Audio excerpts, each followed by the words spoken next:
Hello, everyone, and welcome inside Yakima County Stadium. Chris Rosado Jr. bringing you all of the action for the Yakima Valley Pippins this year. Apologies for the lack of a pregame show here today. It was a good one, but we couldn't get it loaded in time to play for you. Pippins come into this game 10-5 in league play. They're currently on top of the North Division. They will take on the Port Angeles Lefties tonight, who are 4-8 coming into tonight, and at the bottom of the North Division, tied at the bottom, 4.5 games out. They've played the least number of West Coast League games in the North Division at just 12. Pippins have played 15. The most has been played by the Bellingham Bells, who are 18 games, as well as the Wenatchee Apple Sox, who have played 18 games. It's Yakima, Walla Walla, Wenatchee, Bellingham, and Port Angeles in the standings. Pippins coming off a big 16-inning win that took 5 hours long on Sunday night. The Pippins sent out Connor Wilson, a left-hander, to start that game, who they signed from the Cascade Collegiate League Showcase team to make one start. He went 4 innings, gave up 1 run in the first inning. The Pippins put 2 on the board in the bottom of the first, and then 1 more in the 5th to take a 3-1 lead. The Sweets in the 6th and 8th added a run in each of those innings to make it 3-3, and that's the way the score stood all the way until the 15th inning. Sweets put 2 on the board after Noah Williamson dived after a line drive, got past him. 2 runs were able to score before they threw out Butler at third base, trying to stretch it into a triple. But in the bottom of the 15th inning, Michael Carpentier Jr. hit a 2-run home run to right field to tie it up and send the game to the 16th inning. A leadoff triple for the Swedes. Later came around to score, and they took a 6-5 lead into the 16th inning. Michael Carpentier Jr. tied it up again with an RBI base hit, and with runners on the corners, Swedes pitcher Nick Irwin balked home the winning run, and that's how the Pippins walked away with the 7-6 victory. They come into this game against the Port Angeles Lefties. Starting pitcher for the Yakima Valley Pippins, Seth Kuykendall. Last pitched a week ago to open the series in Ridgefield.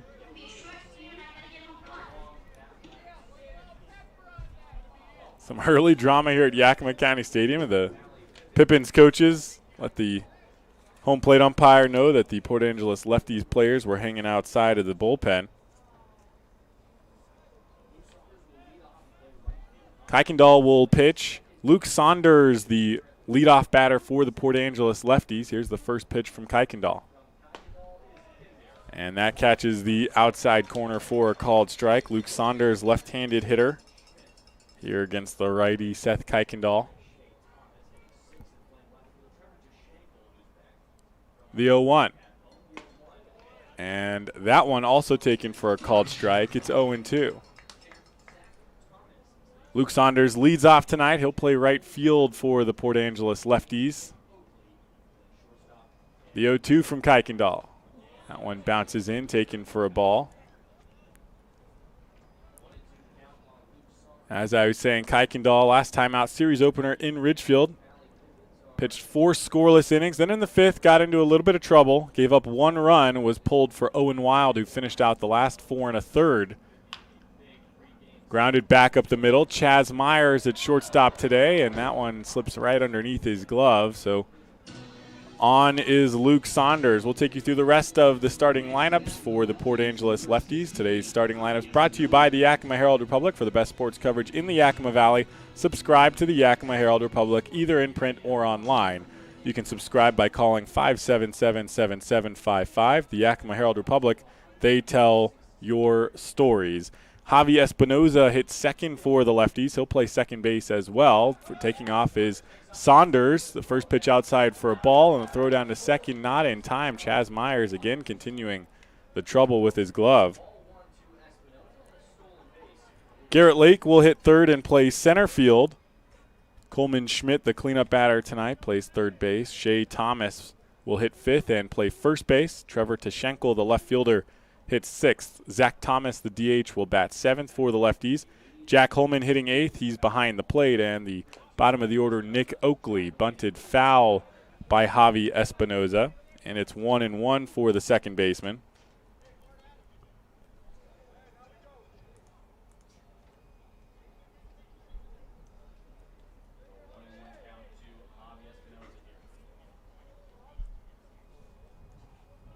Espinoza also a left-handed hitter. Kuykendall working out of the stretch with Saunders on second, no outs. Here's the 1-1. And that one catches the inside corner, 1-2. Defensively for the Pippins out in left field, Noah Williamson.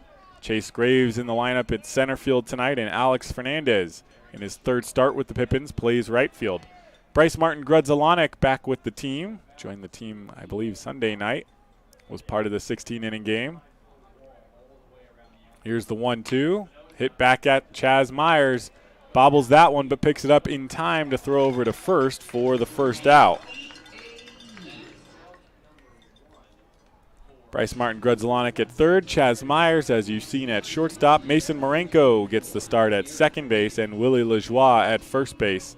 Sam Olson behind the plate. Garrett Lake will bat. Third batter in the inning, 1 out, and the runner on third after Luke Saunders moves over on the ground out to Myers. Myers having a little bit of trouble with his glove in the early part of this game. Here's the first pitch to Lake. Misses outside, and it's 1-0.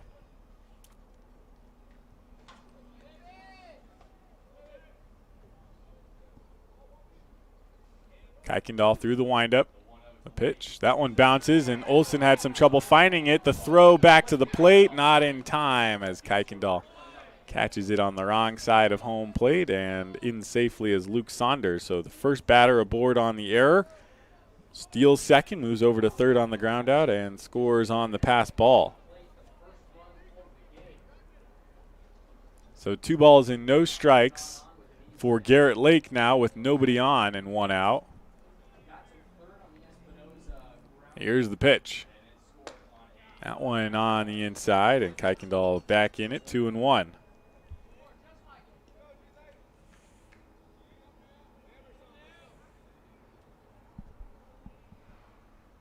Here's the 2-1. That one at the knees for a called strike, and the count is even 2-2.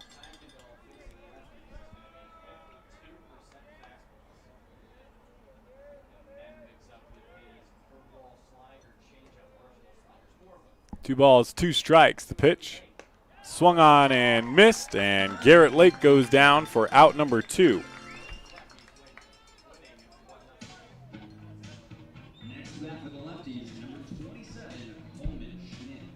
Coleman Schmidt will bat, right-hander.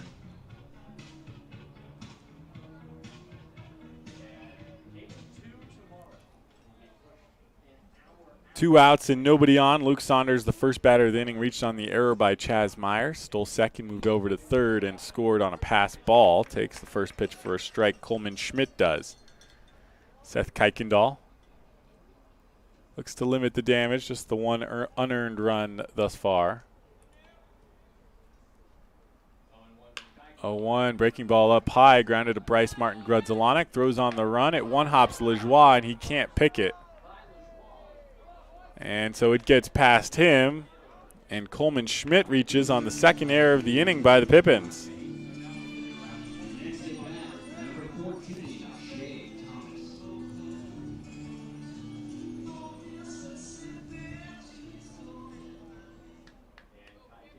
A little bit of a lag defensively for the Pippins as they get going here in the first inning.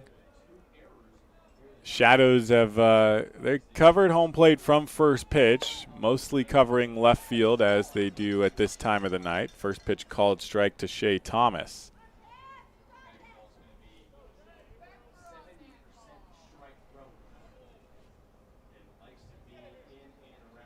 Here's the 0-1, taking off again, lined over the head of Chaz Myers and into left field. Coleman Schmidt on his way to third. Graves throws, and it's cut off by Myers. But Thomas with a shorter turn around first base, puts runners on the corners with 2 outs.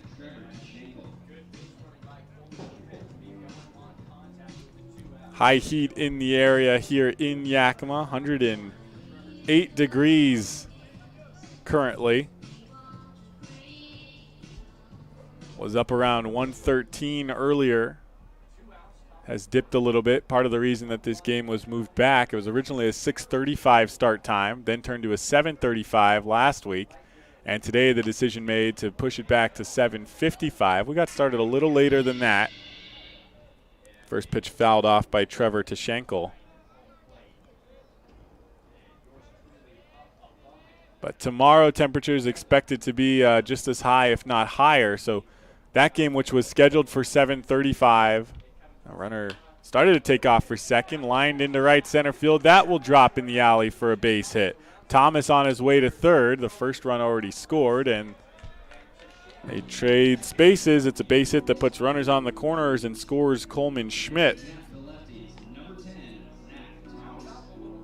As the Lefties get some offense going early against Seth Kuykendall. Pippins, this is normally their routine, scoring early and often in games and waiting out the competition.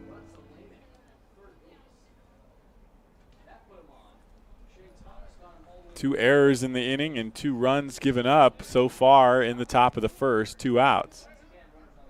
Here's the first pitch to Zach Thomas. Chopper left side. Chaz Myers on the short hop fields it, but loses it on the transfer to his hand. It's the 3rd error of the game for the Pippins here in the top of the first, and it allows Shea Thomas to score from third, leaving runners on first and second. And this just does not look like the Pippins that we have grown accustomed to this season. Next at bat for the Lefties, number 36, Jack Coleman.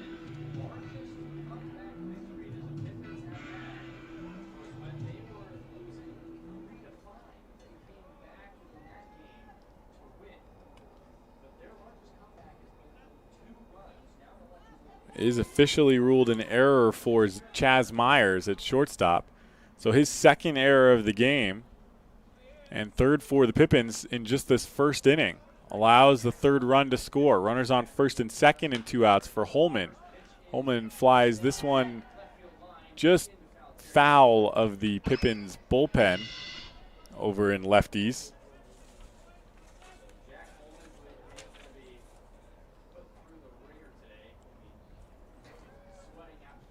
Pippins, the most errors that they've committed in one game is 4 so far this season. They haven't committed more than 2 in a single inning. They have 3 to start this game in the top of the first. So 0-1 for Jack Holman. The pitch from Kuykendall taken low. Olsen knocks it down. And it's 1-1 for the catcher.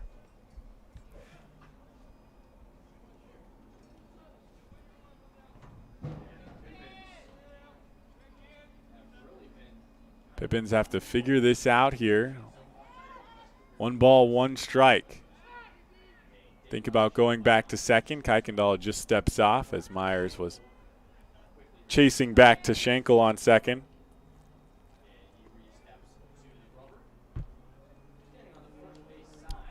Kuykendall out of the stretch. Here's the 1-1. That one taken low and away. It's 2-1. First batter, Luke Saunders, reached on an error by Chaz Myers at shortstop. Stole second, moved over to third on the ground out by Javi Espinoza, but then scored on a pass ball. Kuykendall then struck out Garrett Lake, but 2 errors and 2 base hits later, and it's 3-0 Lefties as we continue the top of the first. That one fouled off by Jack Holman, and it's 2-2. 2 balls, 2 strikes, 2 outs, and 2 on for Jack Holman. 8th batter of the inning for the Lefties.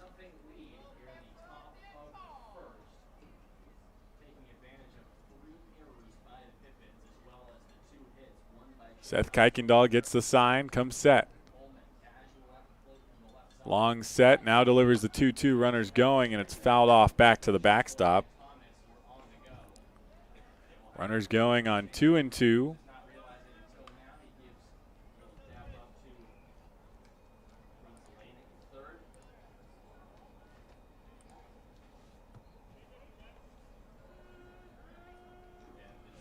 And they'll reset again for the 2-2. We'll see if the runners take off again. They do not. This one lined into left field. Noah Williamson gives chase, racing back, reaches out, and it's past his glove. 1 run will score. Here comes the second. The throw goes to third, and Jack Holman with a 2-run double makes the score 5-0 in the top of the first inning.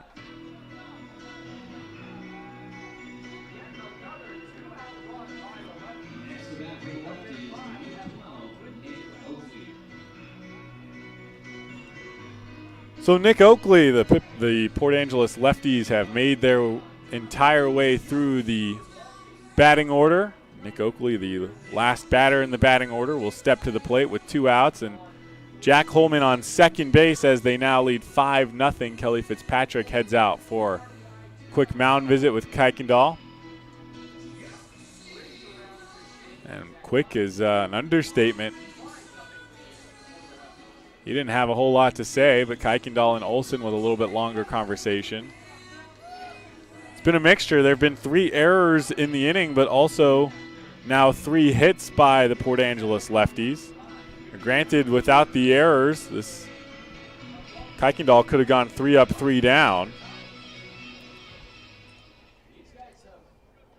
But as the inning has continued, Kuykendall has allowed some hits, 2 base hits and a double.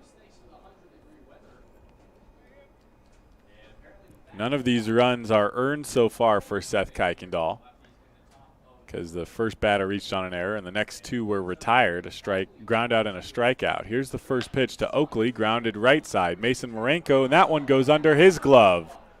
Jack Holman will score from second. Alex Fernandez will toss it back into Mason Marenko. And the Pippins are self-destructing here in the top of the first inning.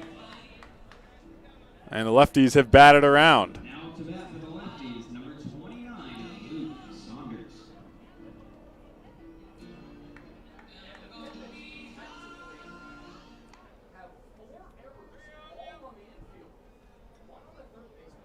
Mason Marenko, who hadn't seen a ball yet. This one popped up just foul, and Sam Olsen unable to get to it.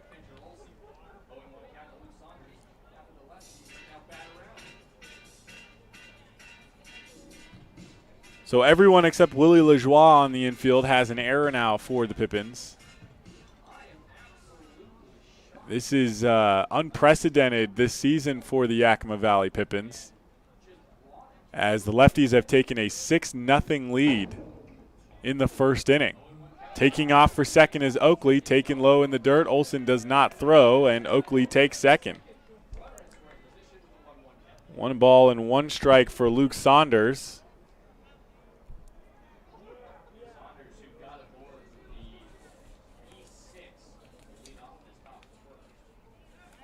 Kuykendall looks back to second. The throw was in time. Oakley did not slide back in, and it looked like Myers had applied the tag, but called safe by the field umpire. Must have got his foot in underneath. Good thinking by the Pippins. The Pippins came into this game having outscored opponents 20-8 in the first inning. The Lefties have put 6 on the board here, almost matching the season composite total that the Pippins have given up in the first inning. The 1-1 taken low by Luke Saunders, his second plate appearance of the inning. Reached on the first error of the inning by Chaz Myers to start the game and scored the first run for the Lefties. Here's the 2-1. That one fouled off, and it's 2-2.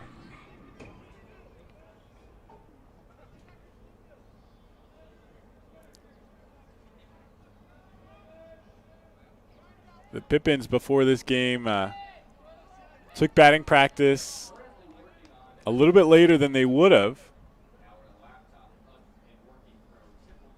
Here's the 2-2. That one misses inside, and it's 3-2. Full count for Luke Saunders. Nick Oakley on second after he reached on the 4th error of the inning by the Pippins. Here's the payoff pitch.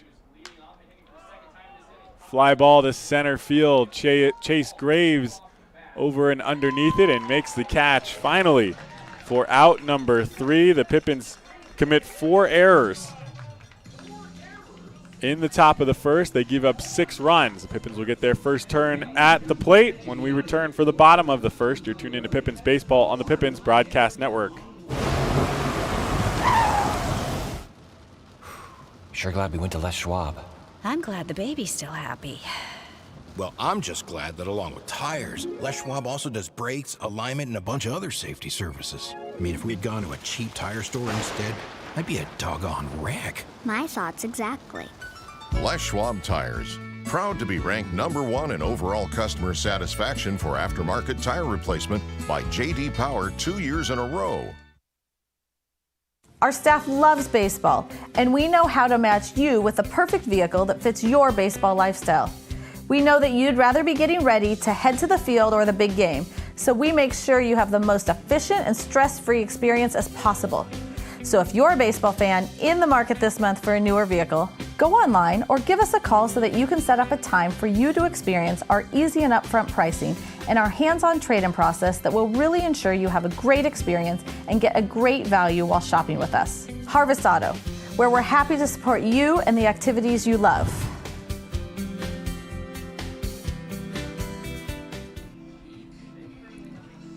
Welcome back to Yakima County Stadium. Justin Miller, the left-hander, warms up for the Port Angeles Lefties.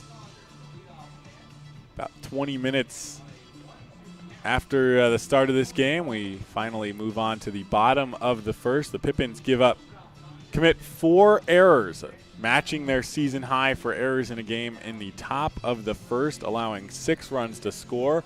All 6 of them unearned to Seth Kuykendall. The first batter reached on an error. Kuykendall got a ground out and a strikeout, but then error, 2 singles, another error, and a 2-run double. One more error before the final out recorded by Kuykendall. So the Lefties lead 6-0 as we head to the bottom of the first. We'll take you through the Pippins lineup now. Chaz Myers will lead things off for the Pippins, playing shortstop here tonight. Alex Fernandez, the right fielder, will hit second. Willie Lajoie, the first baseman, will hit third. Noah Williamson hits cleanup tonight in left field. Sam Olson, the catcher, hits fifth. Mason Marenko will bat sixth and play second base. Bryce Martin Grudzalanek getting the start here tonight at third base, hits seventh. Austin Plante hitting out of the 8-hole is the DH, and Chase Graves rounds out the bottom of the order, playing center field tonight.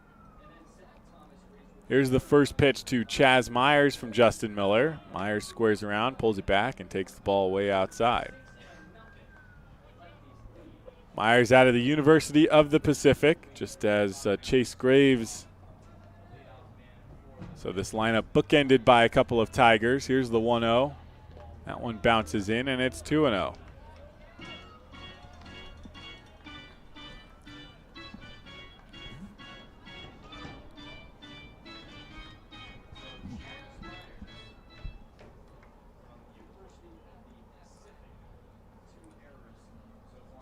A 2-0, that one gets by the catcher. It's 3-0.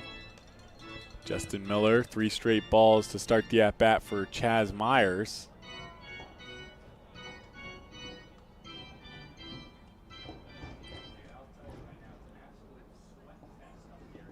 Three balls and no strikes. The pitch, that one called a strike.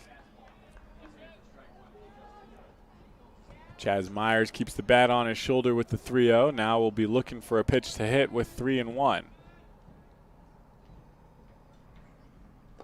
That one bounces inside, and Chaz Myers walks in his first plate appearance. So the Pippins have a runner, and here's Alex Fernandez. Fernandez, the true freshman, made 2 starts for the Pippins. Did pinch run in last night's game. He's gone 2 for 7 in his 2 games that he's played in. Scored a couple of runs. He has walked once and struck out twice along the way. First pitch to Fernandez, taken inside corner for strike 1. Fernandez bats from the left side. Justin Miller, left-handed thrower. Fernandez joined the team last week as they boarded the bus to Ridgefield, started in Game 2 in Ridgefield. Miller throws on over to first. Myers back in time. Started in right field in the first game he started with the Pippins. Made a start at second base as well when they returned to host the Walla Walla Sweets. Gets the start here in Game 1 of the series against the Port Angeles Lefties. Justin Miller comes set. Here's the 0-1. That one misses low and away, and Myers thought about trying to advance, but it didn't skip out far enough away, and Myers stays. It's 1-1 for Fernandez.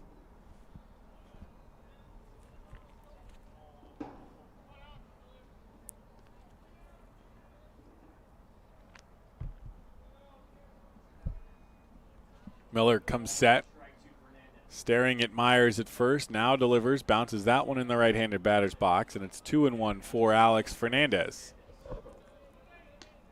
Fernandez, who will be attending UCLA in the fall, along with Bryce Martin Grudzelanek in the lineup tonight. Bryce bats 7th tonight. They will be teammates. They played in different high schools that played each other. Here's the 2-1. That one misses inside. It's 3-1 for Alex Fernandez. Justin Miller walked Chaz Myers on a 3-1 count to start the inning. Here's Fernandez with a 3-1 count.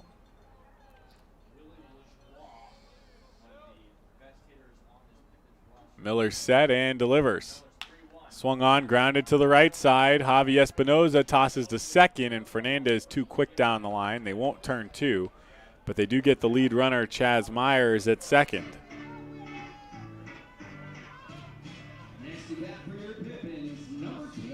Yeah, it would take something interesting to happen to double up Alex Fernandez, but here's Willie Lajoie, who bats with one out and Fernandez on first base. Lajoie hitting .350 on the season.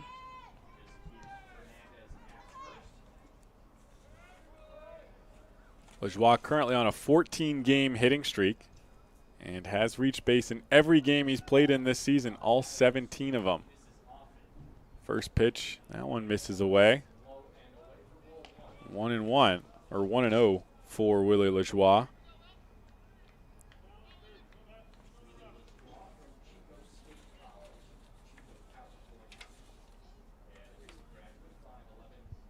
Miller set and delivers.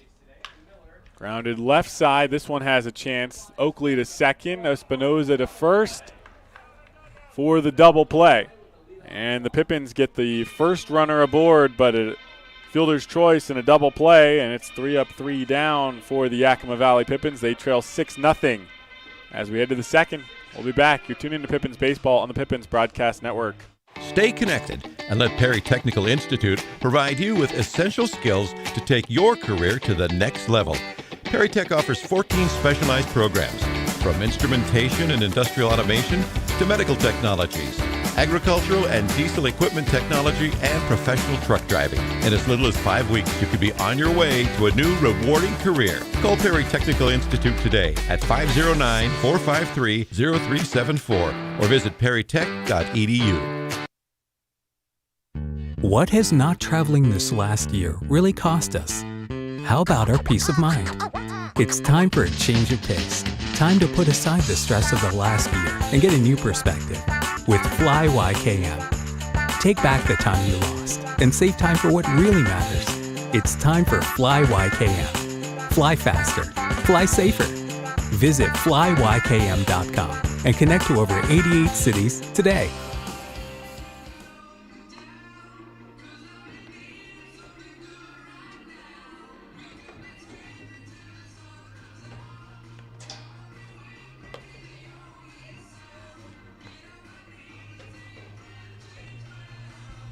Welcome back to Yakima County Stadium. Chris Rosato Jr. Pleasure to have you along, whether you're listening on Mixlr Audio or watching our video stream on YouTube. We do both for every home game of the season. When the Pippins go on the road, we provide audio-only broadcasts through Mixlr. Pippins hosting the Port Angeles Lefties today, tomorrow, and Thursday before heading on the road for a 6-game road trip in Bend and Walla Walla. That starts on Friday. So all of those weekend games into early next week, those will be audio-only broadcasts. You can find both streams at pippinsbaseball.com/live.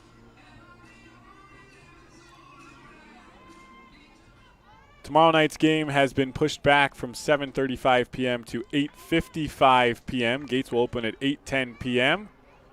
Pippins respectfully ask fans not to arrive before 8:10 p.m. when gates open that day. Hard hit line drive on the first pitch by Javi Espinoza, but yanks it foul, so it's 0-1 for the second baseman. Grounded out to the shortstop, Chaz Myers, back in the first on a play that Myers did initially bobble, but was able to collect on the second effort and throw on over to first. The 0-1, that one misses just high, and it's 1-1.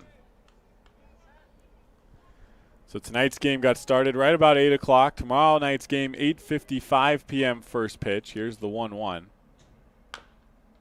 Chopper back just past their own dugout, and it's 1-2. Thursday's game, as of now, the plan is to keep that at a 7 o'clock start time. Celebrate America Night with fireworks after the game presented by Banner Bank. Here's the 1-2 to Espinoza, grounded, and he's getting closer to fair territory, but still foul. Tonight, of course, Toyota Tuesday Family Night Out. First 50 youth receive Yakima Valley Pippins and Toyota co-branded baseball souvenir. The 1-2 popped up just past the infield dirt. Chaz Myers over near the line and makes the catch for out number 1.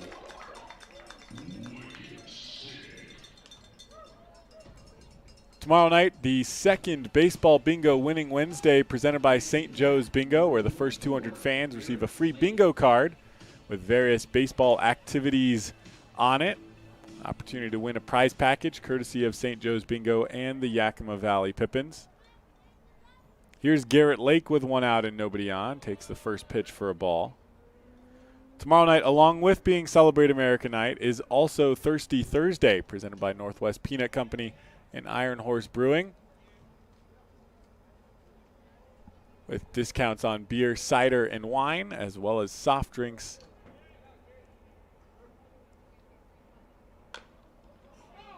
That one fouled off the foot of Garrett Lake. So the temperature is high, but the Pippins attempting to nullify it as much as possible with the later start times. Plenty of reasons to come out over the next couple of days.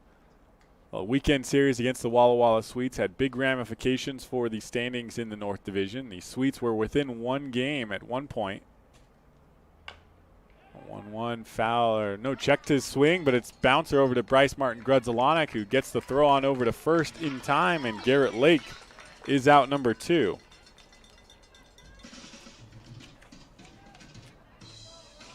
Next at bat for the Lefties, number 27, Coleman Schmidt.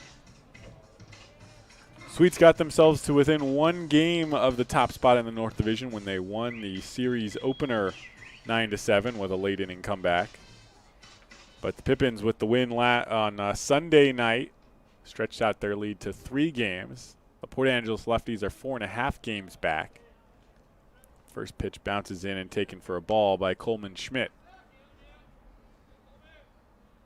This game will also have some importance in the North Division as the Pippins look to continue winning and narrow in on a potential first half win in the North Division. Low outside corner taken for a called strike by Coleman Schmidt.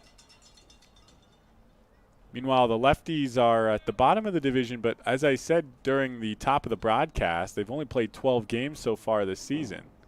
Here's the 1-1. That one fouled back towards the Pippins dugout, 1-2. Which means that they're at the bottom because of winning percentage with a 4-8 record, but they are not by any means out of contention in the first half. They've got enough games left that if they go on a roll, they can find themselves at the top.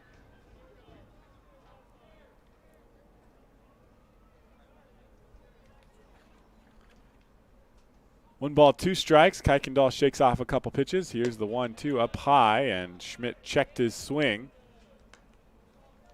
So it's 2-2. That was what Kuykendall wanted to throw, and Schmidt almost went after it, but instead keeps the bat back. 2 balls and 2 strikes. Kuykendall threw the windup. Checked his swing, but fouled this one off back towards the backstop.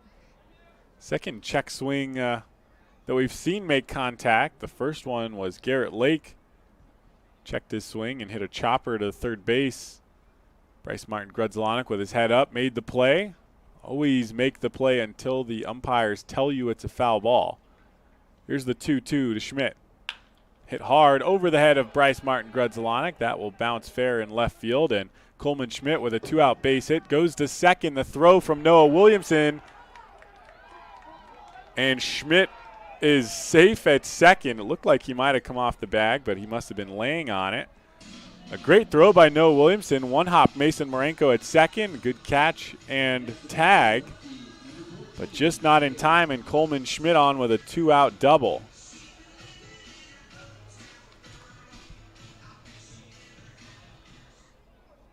That brings Shea Thomas to the plate.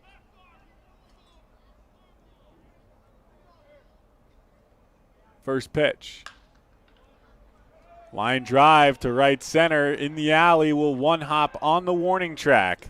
Schmidt scores from second. Thomas on his way into second. He stops there with a stand-up RBI double with 2 outs that now makes it 7-0. Port Angeles Lefties on top.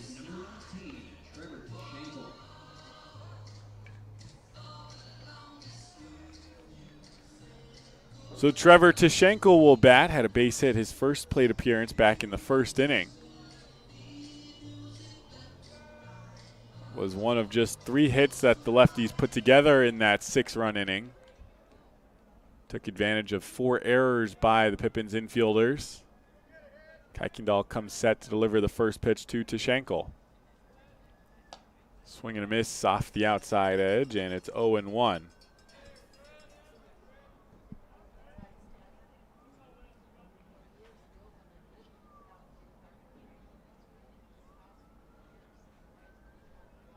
Tashenko bats from the left side, playing left field here tonight. The 0-1, got a piece of it, tips it back into the glove, and it's 0-2.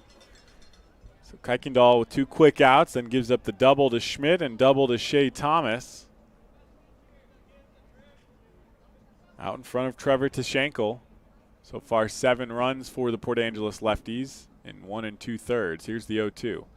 That one bounces low. Tashenko lays off, and it's 1-2.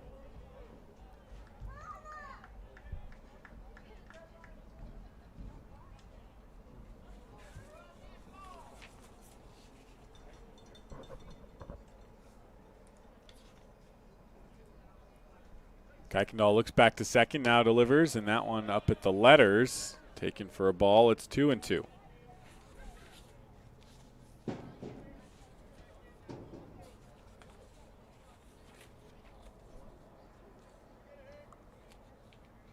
Two balls, 2 strikes, and that one bounces off of Sam Olson's glove. I think it hit his glove and then his chest protector. Finds it at the backstop. Moving over to third is Shea Thomas. And it's a full count for Trevor Tashenko. 7 runs given up by Seth Kuykendall. Just the 1 this inning was earned.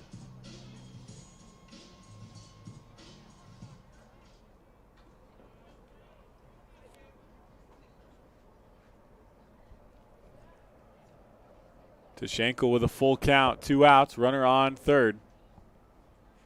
Here's the pitch. Popped up out of play. Keeps himself in it, 3-2. Was in on the hands. On deck, Zach Thomas, the DH.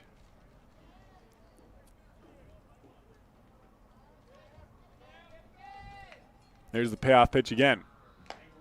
Got a piece of it, tips it back into the glove, and that's the 3rd out of the inning on the strikeout to Trevor Tashenko. So the Lefties add 1, the first earned run of the game for Seth Kuykendall. We head to the bottom of the 2nd.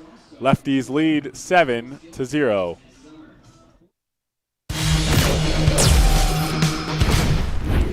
Who knew it was so difficult to find the right bank? I know. It's so confusing. Checking out your banking options? Oh, sounds overwhelming. The cloud of uncertainty! Enough! With Banner Bank, it's easy to manage your finances, and help is here when you need it. Be gone, Cloud! Oh! Wait! Ah! Built for action, built for banking. Banner Bank. If we win the lottery, we'd remodel our home. We'd start with the kitchen.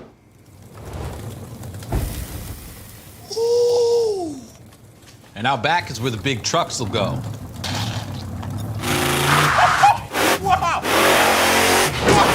Ben, you don't even live here anymore? Hey, don't forget about Grandma. Okay, family meeting. Come on. Welcome to the Ice Dome.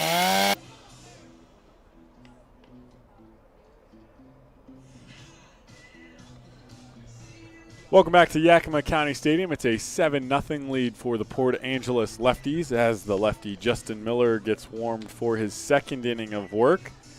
Gave up a leadoff walk to Chaz Myers, but got a ground out that they only could get Myers out at second on, with Alex Fernandez hustling down to first, but then Willie Lajoie, a little bit slower legs, does ground into the double play that ends things, so the leadoff walk does not hurt Miller at all. And Noah Williamson will lead things off here in the bottom of the second, looking to get the offense going for the Pippins.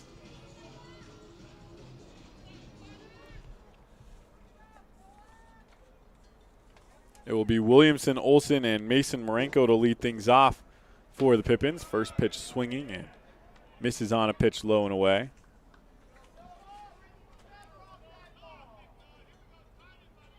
14 extra base hits on the season, Noah Williamson, in 70 at-bats. Here's the 0-1 from Miller. That one bounces out in front of the plate. Home plate umpire tossed his face mask off. Not sure if it got a piece of him or if he just saw his life flash before his eyes on that one, but it's 1-1. Catcher didn't do a great job of getting out in front and blocking it. It caught a piece of one of them for sure. So 1 ball and 1 strike for Noah Williamson. The left fielder leads things off here in the bottom of the second. Miller shakes off a sign, now gets the one he likes. Through the windup, the 1-1. And Williamson checks his swing and fouls it off the knob of his bat.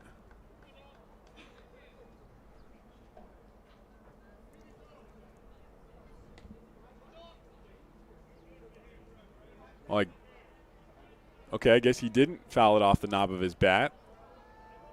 That must have bounced off just the glove of the catcher. So 2 balls and 1 strike, as they say he didn't go around. Pulls that one and almost bounces inside the third base bag, but a foul ball down the third base line. And now it's 2-2.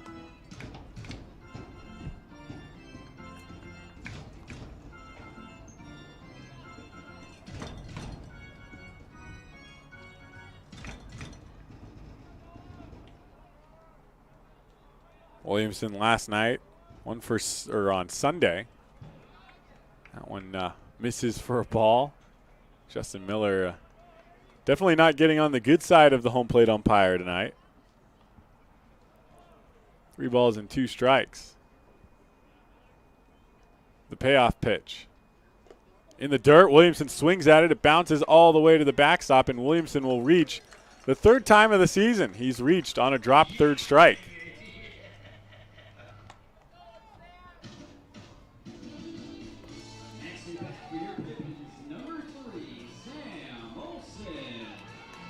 Justin Miller having trouble getting the ball all the way to the glove of catcher Jack Holman, and Holman having trouble keeping the ball out in front of him. Noah Williamson swings at a pitch well in the dirt, but ends up on first base with no outs. So here's Sam Olsen catching tonight for the Pippins. No outs. First pitch in the dirt, and Olsen takes it for a ball.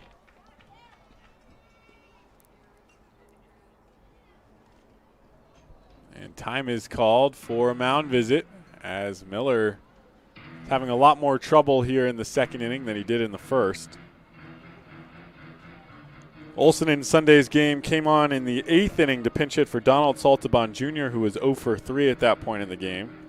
But Olsen ended up striking out looking and was pulled. They brought in Connor Cobalis to play shortstop and moved Chaz Myers from shortstop to third base. Saltabon was the starting third baseman in Sunday night's game.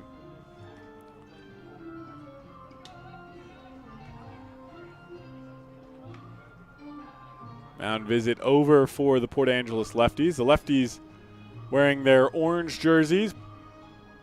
Hats that are blue on the back, white fronts with orange bills. Gray pants and blue socks here tonight. The Pippins in their whites. They've worn the white jerseys a couple nights in a row now. Here's the 1-0 to Sam Olson. That one gets past the glove of Holman, and Williamson easily to second. He's got plenty of speed, but helped out by the pass ball.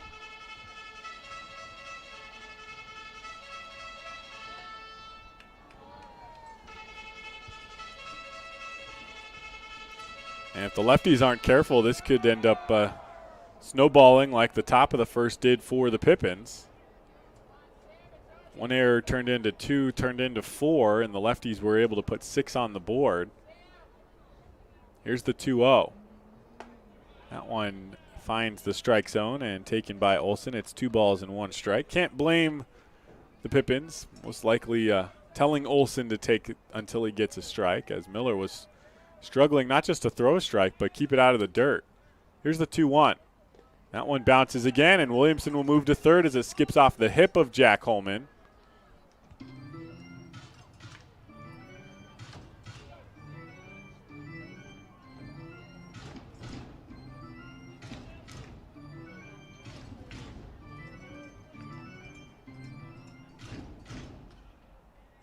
So Williamson was struck out, but advanced to first on the drop third strike, moves over to third on 2 wild pitches, and now Sam Olson walks. So no outs and runners on the corners for Mason Marenko. It's never a good thing when your home plate umpire is flinching anytime a ball ends up in the dirt. Means you're not really protecting him that well in the game, and it's harder for you to get those close calls to go your way behind the plate. So runners on the corners, no outs. Mason Marenko bats from the right side. First pitch misses low and away for the first ball. Mason and his brother Spencer, who's not in the starting lineup tonight, out of North Bend, Washington, attended Mount Si High School. Some sort of chatter from the Pippins dugout. I'm not exactly sure what they were arguing about or asking for. Here's the 1-0. Low, but Marenko chops this one to left. Third baseman Schmidt fields it from behind, throws the second in time to retire Olson, but not to first in time to get Mason Marenko. No, Williamson scores from third on the fielder's choice, and the Pippins finally on the board. It's 7-1 here in the bottom of the second.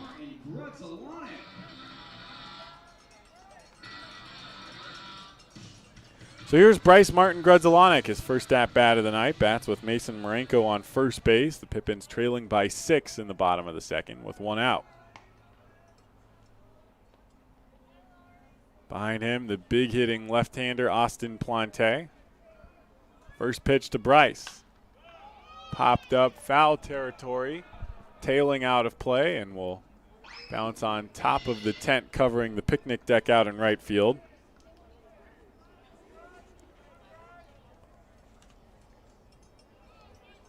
Bryce joined the team during their last stretch of non-league play and was away from the team for a few days. Is back now, came back this weekend, and in the starting lineup tonight. He only has 1 at-bat as he came into the game late on Sunday. The 0-1, taking off is the runner. The throw goes down to second. Mason Marenko slides in as the ball gets away from the shortstop. And Marenko steals second. Looks like the shortstop got cleated a little bit. Actually, it was Javi Espinoza who fielded the play, favoring his legs a little bit. So Marenko on to second. First 1 ball, 1 strike for Bryce Martin Grudzelanek as the pitch was taken for a ball.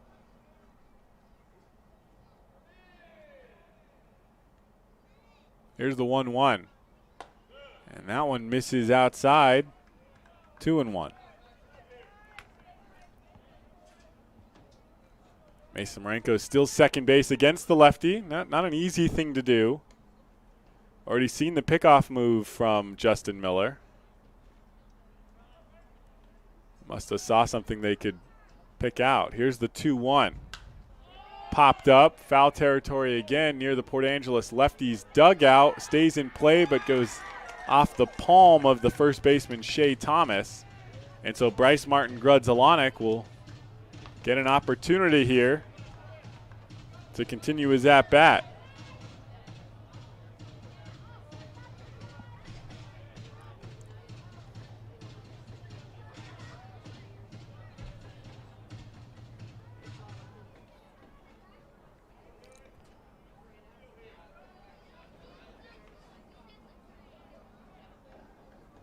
Seven to 1, Lefties out on top. Here's the 2-2 with Mason Marenko on second.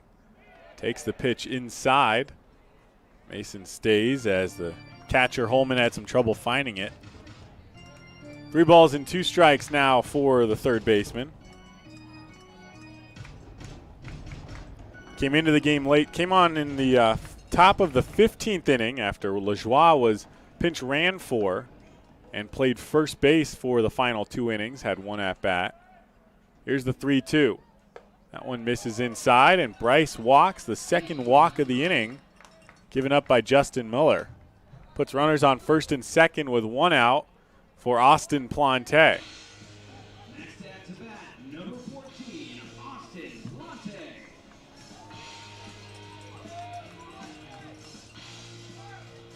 Austin Plante showing some improved play after having a chance to rest up the various injuries he was dealing with when he came on for the summer. Here's the first pitch. That one taken away. First pitch ball to Austin Plante.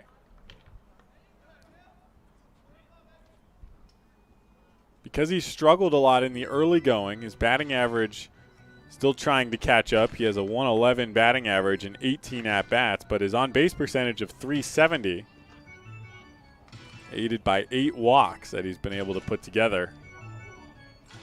He's got a good eye, and he's got some strong arms as well. He can really bruise a baseball. Had 1 home run in non-league play back on June 21st against the Cascade Collegiate League Showcase team. Runners on first and second and 1 out.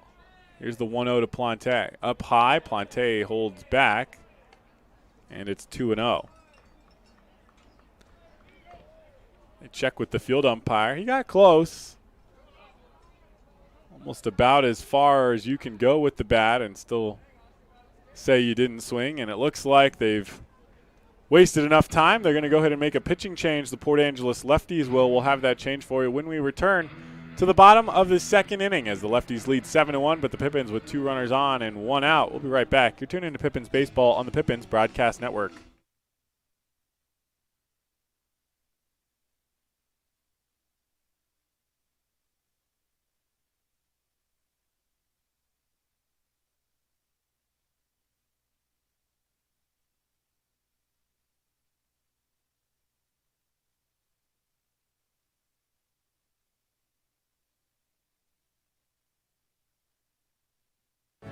Be an energy efficiency hero. Install high-efficiency natural gas equipment, and you can be just like Cascade's most energy-efficient player of the game. Match his ERA of $710. Put some runs on the board by upgrading your furnace, improving your home's insulation, and switching to a condensing tankless water heater. Cascade's bench is deep with both residential and commercial incentives. Check them out at our website or give us a call and be an energy efficiency player of the game. What's worse than standing in line at concessions? Now you can satisfy your appetite while remaining in your seat. With the mobile app Fan Food, you simply select Express Pickup and order your food. It is that simple. You deserve a VIP experience. Download Fan Food today.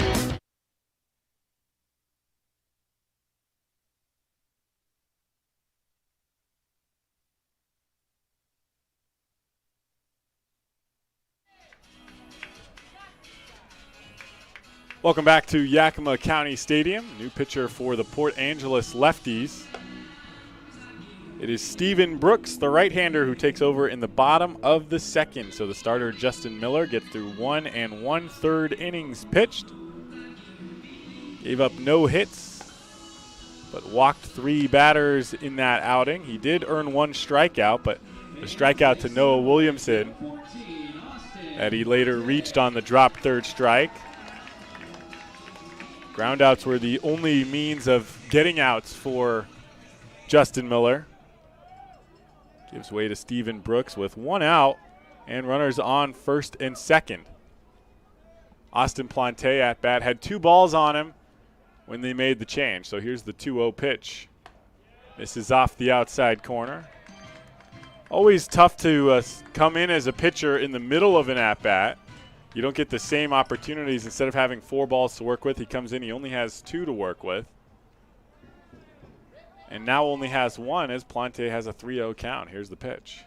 That one at the top of the zone, says the home plate umpire. The West Coast League, very hard, as I've said many times before, to throw a 4-pitch walk. You've really got to miss, and that one did not miss by enough, so called a strike. Here's the 3-1. That one catches the inside corner as Plante prepared to toss his bat a second time.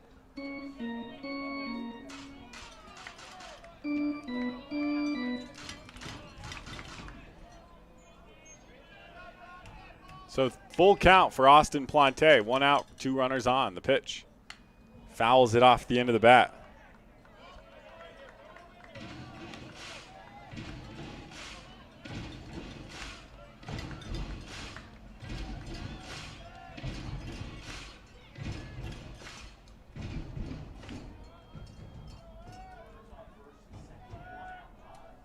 Brooks came on with a 2-0 count to Plante, worked to a full count. The payoff pitch again. This time they go back outside. Plante swings again, and this time misses. So he goes down swinging for the second out of the inning. Runners on first and second.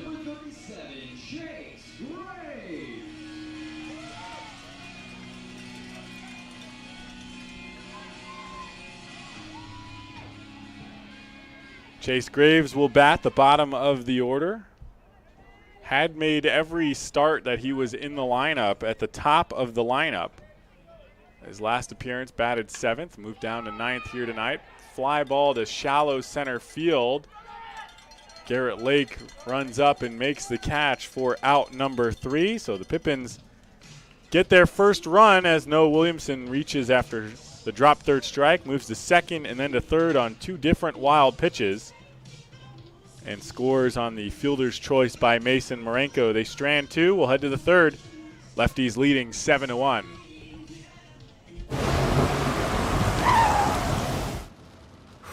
Sure glad we went to Les Schwab.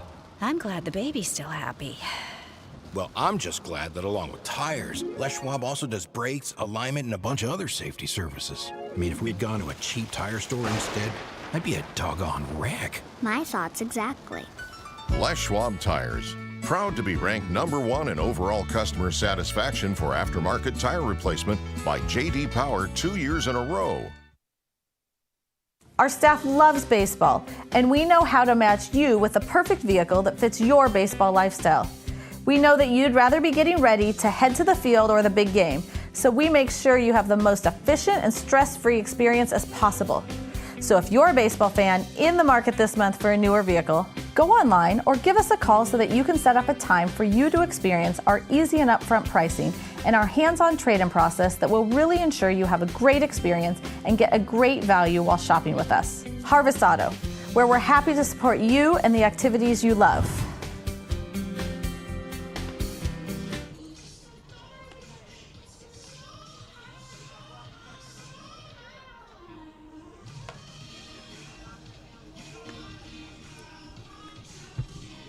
Welcome back to Yakima County Stadium. Seth Kuykendall will make his way back out for a third inning. He's given up 7 runs, just 1 of them earned so far on 5 hits. 2 strikeouts, has not walked a batter so far in the first 2 innings of the game.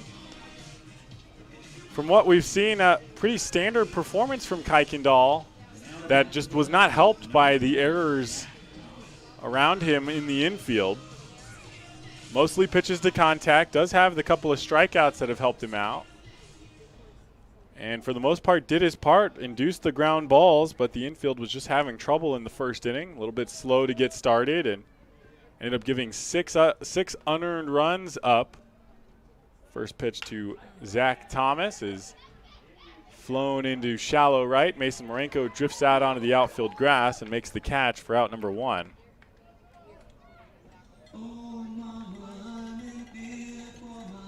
The first batter back in the first inning, Luke Saunders hit a ground ball to Chaz Myers that failed to keep in his glove. But then Javi Espinoza grounded out to the shortstop, Myers, and Garrett Lake struck out. That would have been the end of the first inning without the error.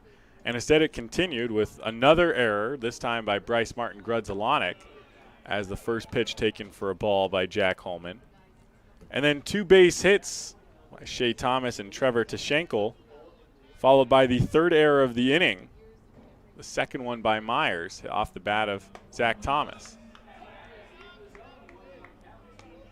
Pitch taken for a strike, and it's 1-1. Then Jack Holman had a 2-run double, and then a 4th error of the game by the Pippins. Allowed the 6th run to score. Hard line drive, hit to right, and pulled over off the top of the wall. Fernandez picks it up, throws to second. It's off target, so it's a double off the top of the wall by Jack Holman, his 2nd double of the game. Hit right off of one of the white banners hanging on the right field wall.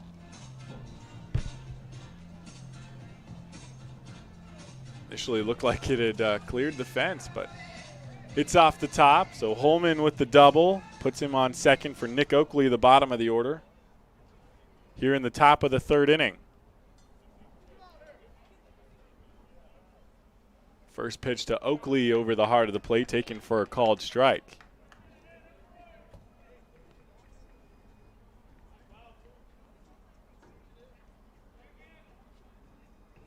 Ullman leads off on second. Kuykendall looks back. Myers drifts away. Here's the pitch. Breaking ball outside that stays outside. And it's 1-1 for the shortstop.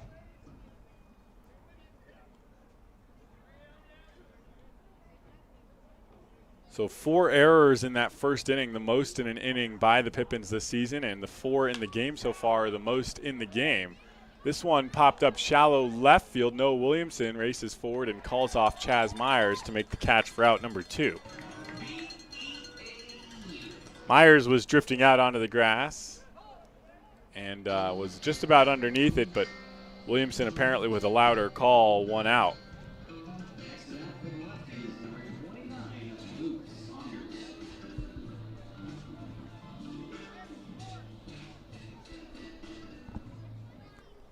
So top of the order, Luke Saunders bats with 2 outs and Jack Holman on second base.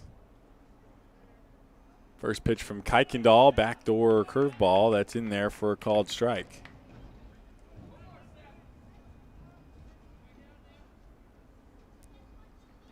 Outside of that first inning, Kuykendall gave up 1 run in the second and has 2 outs here in the third, despite the double by Holman. This one lined into center field. Chase Graves a few steps back into his left and makes the catch for out number 3. So the double does not come back to haunt the Pippins. Lefties will take their 7-1 lead into the bottom half of the 3rd inning. We'll be right back. You're tuning into Pippins Baseball on the Pippins Broadcast Network. Stay connected and let Perry Technical Institute provide you with essential skills to take your career to the next level. Perry Tech offers 14 specialized programs, from instrumentation and industrial automation to medical technologies, agricultural and diesel equipment technology, and professional truck driving. In as little as 5 weeks, you could be on your way to a new rewarding career. Call Perry Technical Institute today at 509-453-0374 or visit perrytech.edu.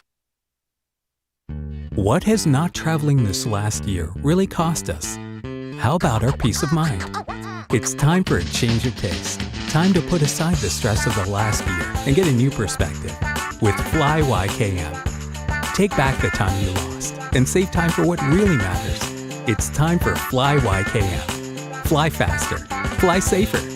Visit flyykm.com. and connect to over 88 cities today. Welcome back to Yakima County Stadium for the bottom half of the third inning. The Pippins trailing 7-1 after a big 6-run inning for the Port Angeles Lefties in the top of the first. Off the gloves of second, third base, and shortstop for the Pippins. 4 errors in that inning allowed 6 runs to score. Pippins scored 1 run in the bottom of the second. After they scored that run, a pitching change was made in the middle of the at-bat to Austin Plante as Stephen Brooks was brought on.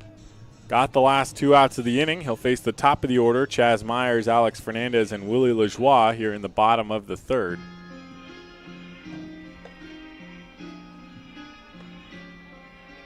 Now batting for your Pippins, number 45, Chaz Myers.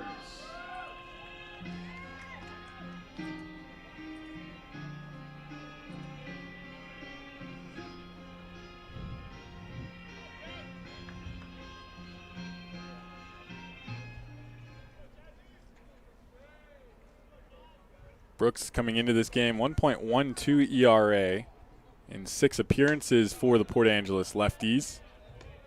Starts off Chaz Myers with the first pitch strike.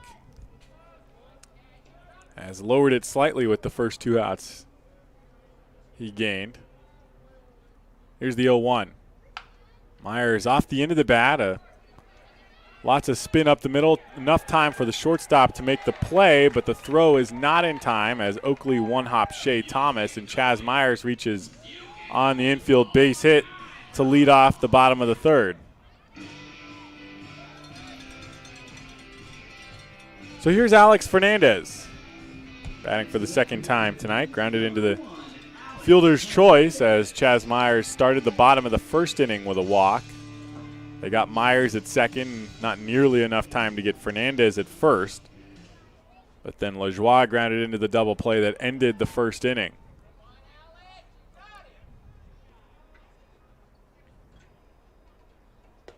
First pitch misses low and inside.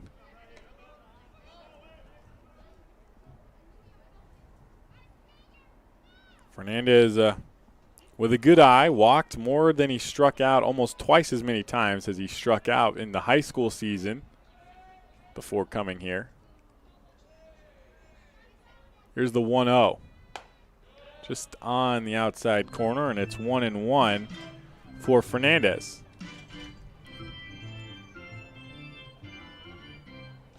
Utility player for the Pippins. You'll see him play just about wherever head coach Kyle Crustangel needs someone to play.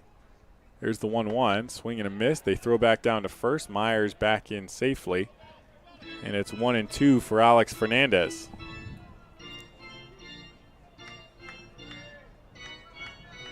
Fernandez told me he could play just about any position on the diamond except for catcher. He said I probably could catch. It just wouldn't be the quality of catching expected at the college level.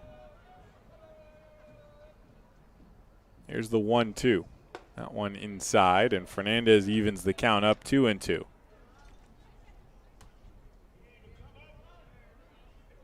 Fernandez from San Marcos High School in San Marcos, California.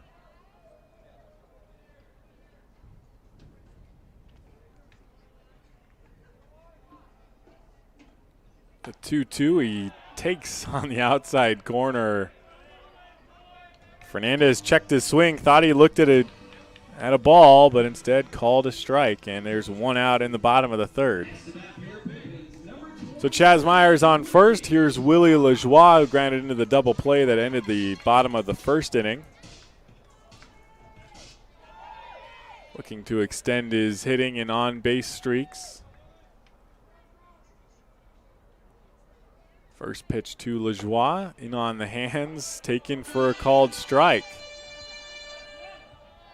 I don't know what the Pippins said to the home plate umpire, but he's really in favor of that inside part of the strike zone. The 0-1, chopper up the middle. Oakley to Espinoza. Espinoza over to first in time, and Lajoie grounds into his second double play in a row. The Pippins again send 3 to the plate, and only 3, this time in the bottom of the third. Lefties will take a 7-1 lead into the fourth. When we return, you're tuned into Pippins Baseball on the Pippins Broadcast Network. Who knew it was so difficult to find the right bank? I know. It's so confusing. Checking out your banking options? Oh, sounds overwhelming. Cloud of uncertainty! Enough! With Banner Bank, it's easy to manage your finances, and help is here when you need it. Be on, Cloud! Oh, wait. Built for action, built for banking. Banner Bank. If we win the lottery, we'd remodel our home. We'd start with the kitchen.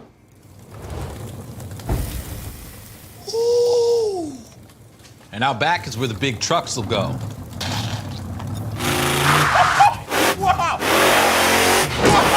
Ben, you don't even live here anymore? Hey, don't forget about Grandma. Okay, family meeting. Come on. Welcome to the Ice Dome.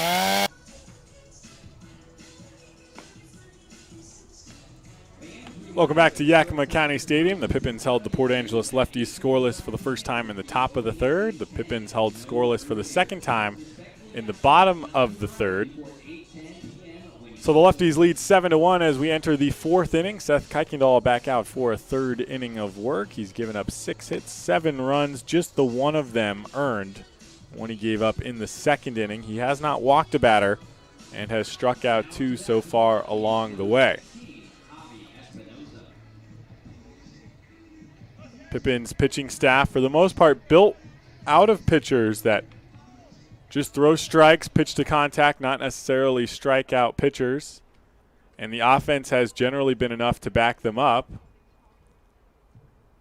And the defense usually is on game. The defense uncharacteristically struggling back in the first inning, allowed those 6 runs to score. One more for the Lefties in the second inning, made it 7-0 before the Pippins got on the board for the first time, so they trail 7-1. Leading off is Javi Espinoza here in the top of the fourth inning. First pitch taken for a ball. 1-0, breaking ball up high, and it's 2-0.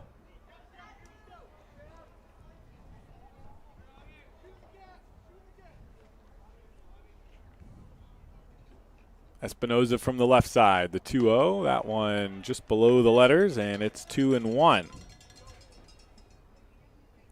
Pippins a long way to go here, trailing by 6. They have not mounted a comeback this large before this season. 2-1 swing and a miss, and it's 2 balls and 2 strikes.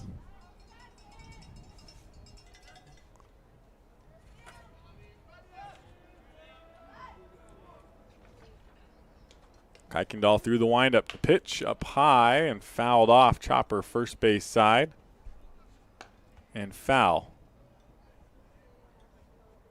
So the count remains 2 balls and 2 strikes for Espinoza.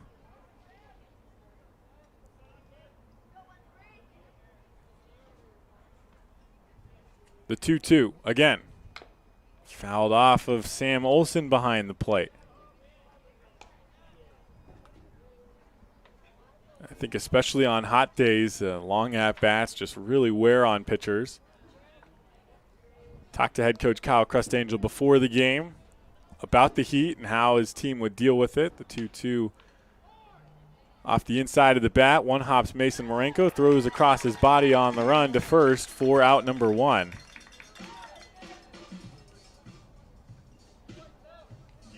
That will bring Garrett Lake to the plate. About the heat, Crustangel said, well, the pitcher's arms are going to be good to go, and for the most part, Kuykendall's has been. He looks like his normal self. He's throwing strikes and getting balls in play. Does have the 2 strikeouts as well. First pitch to Lake, taken low for a ball. And there was just something about the gloves that weren't quite warmed up for the Pippins in the first inning. They've looked sharper defensively in the second and third innings, and so far here in the fourth, swing and a miss by Lake, and it's 1-1.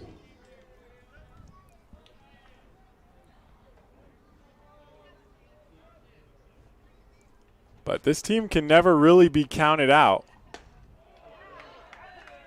1-1 in there for a strike, and Lake behind 1-2. Lake, the center fielder. batting third in the lineup tonight for the Lefties. 0 for 2 so far tonight with a strikeout and a ground out. Here's the 1-2. That one misses up high. As I said, the Pippins have haven't had an opportunity. Well, I shouldn't say they haven't had the opportunity. They have not come back from a 6-run deficit to win a game so far this season. The 2-2 pulled foul towards the Lefties' dugout. However, they have put up plenty of 5-run innings in the season and have scored 8 or more runs in a game 12 times. So they are able to mount large offenses in a game, the 2-2. Misses outside for a ball, and it's 3-2.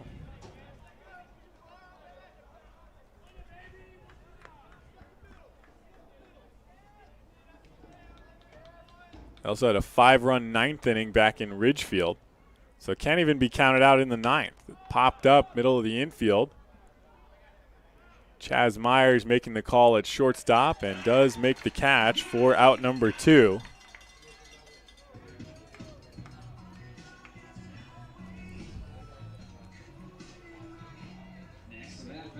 The sun mostly set here at Yakima County Stadium. Beautiful sunset view. The hills beyond the outfield fence here at the Orchard. Just above the hills, you see the orange as it turns into purple and blue. First pitch taken low for a ball by Coleman Schmidt. One of the best backdrops here in the West Coast League, in a league that has plenty of amazing backdrops. A 1-0 taken just below the knees, and Kuykendall behind 2-0. Schmidt has reached twice today, reached on an error by Bryce Martin Grudzelanek at first base in the first inning. And had a double back in the second inning. This one, a line drive into left field that ends up rolling its way to Noah Williamson, and he's on with a base hit.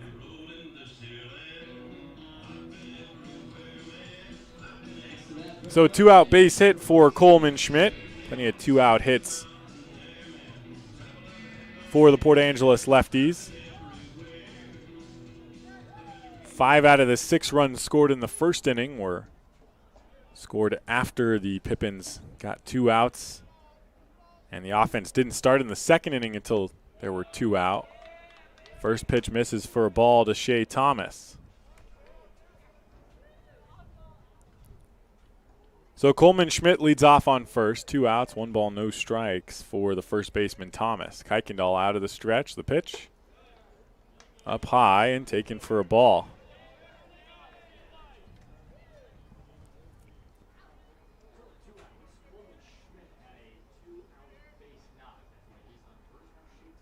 .2-0 pitch, checked his swing, it bounced off the plate. Olsen will barehand it and throw on to first in time, and the Pippins take advantage of another check swing, fair ball. Shea Thomas grounds out for the 3rd out in the inning.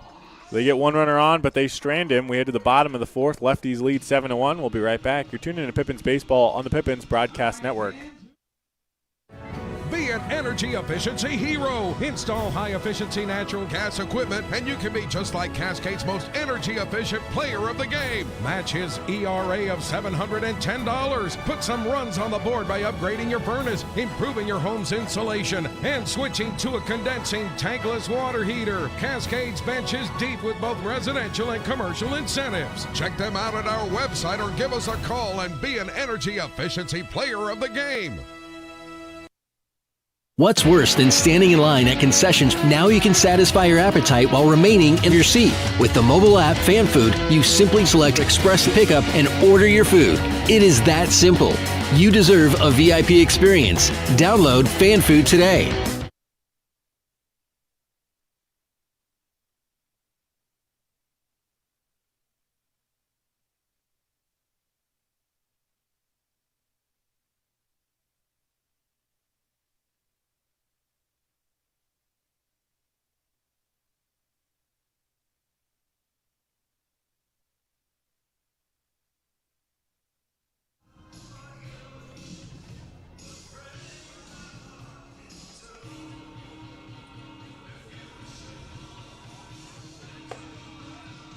Welcome back to Yakima County Stadium.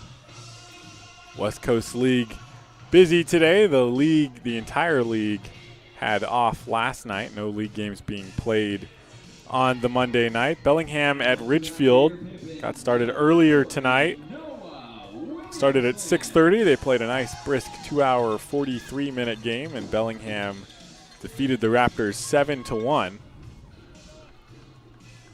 Raptors have been chasing the tail of the Corvallis Knights for the last week or so, slowly drifting back and take the loss to Bellingham today. First pitch swinging was Noah Williamson. Ground ball goes off the ankle of the shortstop, Nick Oakley, as it rolled underneath his glove, and Williamson reaches on the error by the Port Angeles Lefties, the first error of the game for the Lefties.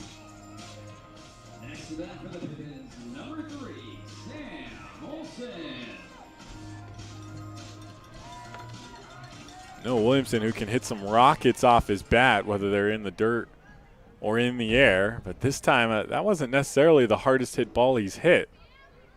Just misplayed by Oakley.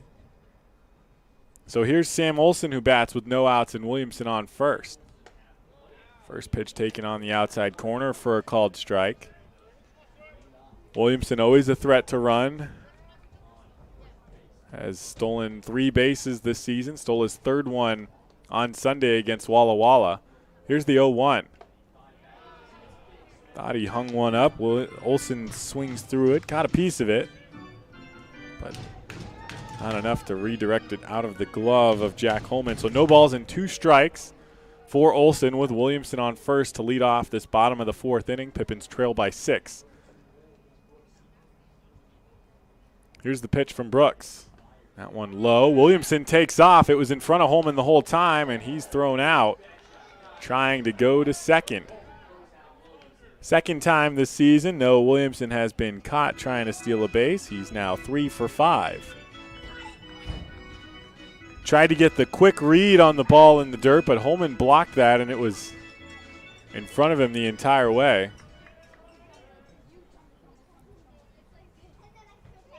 So 1 ball and 2 strikes for Sam Olsen. Base is empty and 1 out. Lines one over the backstop, out of play.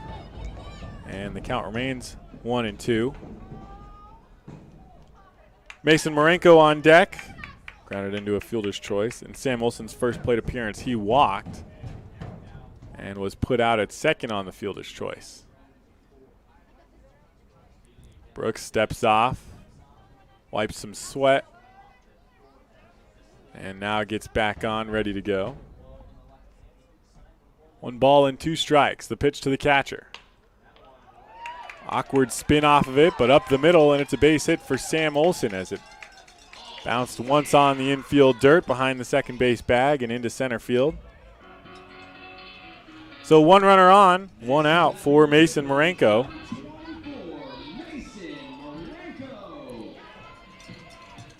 This game started at 8 o'clock. It was 1:08 here in Yakima. It's now 96 degrees, so goodbye to the triple-digit weather, but 96 still very warm. Dry heat here in the Yakima Valley. Here's the first pitch to Mason Marenko. He hits this one hard to left center, too high, and it will be caught by the center fielder Garrett Lake on the warning track. Olsen has enough time to tag up from first to second. Mason Marenko getting closer, but flies out that time.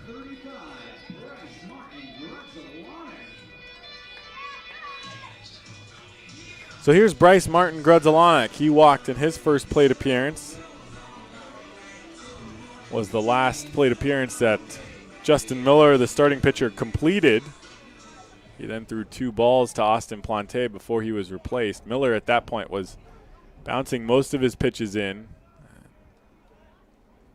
In fact, Noah Williamson, who reached on the drop third strike that was spiked in the dirt, moved to second on a wild pitch and moved to third on a wild pitch. Scored on the fielder's choice that Mason Marenko grounded into. First pitch to Bryce Martin Grudzalanek, up high and taken for a ball.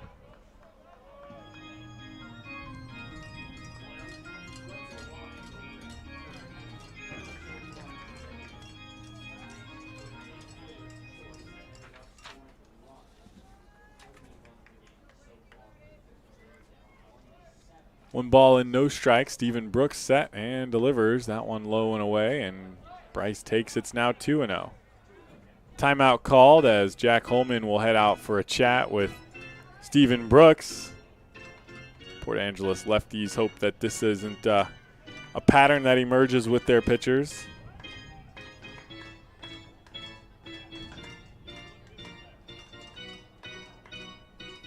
Bryce Martin Grudzelanek played at Torrey Pines High School out of San Diego, California. Played in all 31 games for Torrey Pines and hit .363 with 10 doubles and 6 home runs. Seen him play third base and first base. Played first base on Sunday when he came in as a replacement.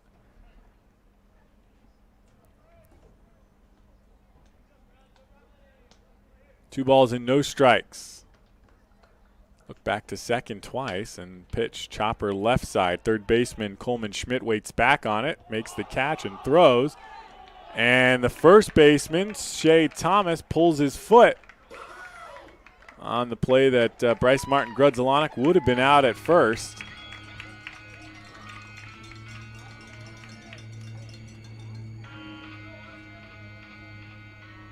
And timeout called as the lefties are going to go ahead and ask for a quick conversation with the field umpire. They're just going to check in with the home plate umpire. It looks like he agrees with him. He didn't even know they're going to send the coach back. Some very specific procedures being followed in the West Coast League because of the COVID-19 pandemic. So coaches are not allowed to cross the foul lines to talk to umpires. And then they asked the head coach Matt Acker to head back to the dugout before the umpires convened between the pitcher's mound and home plate. They have a conversation and they decide that they agree. There was a pulled foot. Home plate umpire signals to Acker that he saw the play and agreed with the pulled foot. So Bryce Martin Grudzelanek reaches on the second error of the inning by the Port Angeles lefties. Error credited to the first baseman. Olsen moves to third on the play. Olsen waited, and as soon as Schmidt made the stop and started his throw, Olsen took off for third. Throw over to first, but Bryce slides back in safely. Runners on the corners and 2 outs for Austin Plante. Struck out swinging in his first at-bat in the second inning. First pitch popped out of play.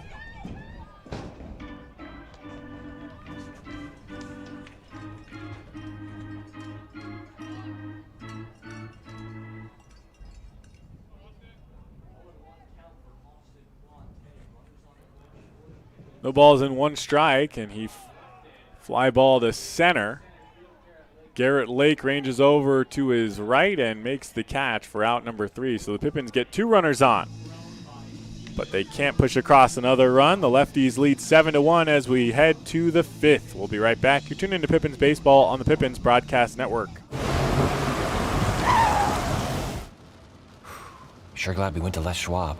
I'm glad the baby's still happy. Well, I'm just glad that along with tires, Les Schwab also does brakes, alignment, and a bunch of other safety services. I mean, if we'd gone to a cheap tire store instead, I'd be a doggone wreck. My thoughts exactly. Les Schwab Tires, proud to be ranked #1 in overall customer satisfaction for aftermarket tire replacement by J.D. Power 2 years in a row.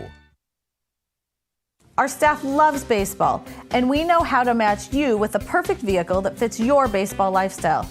We know that you'd rather be getting ready to head to the field or the big game, so we make sure you have the most efficient and stress-free experience as possible. So if you're a baseball fan in the market this month for a newer vehicle, go online or give us a call so that you can set up a time for you to experience our easy and upfront pricing and our hands-on trade-in process that will really ensure you have a great experience and get a great value while shopping with us. Harvest Auto, where we're happy to support you and the activities you love.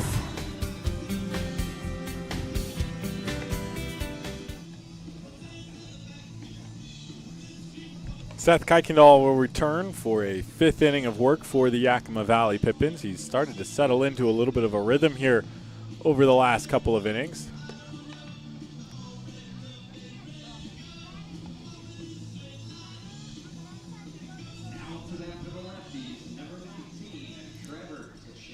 Looks like Taylor Holder has taken over in right field.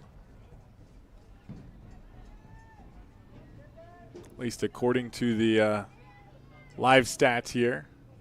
Not sure exactly why that would be. But we head to the 5th inning. Trevor Tashenko will lead off, followed by Zach Thomas and Jack Holman for the Port Angeles Lefties. First pitch fouled off by Tashenko.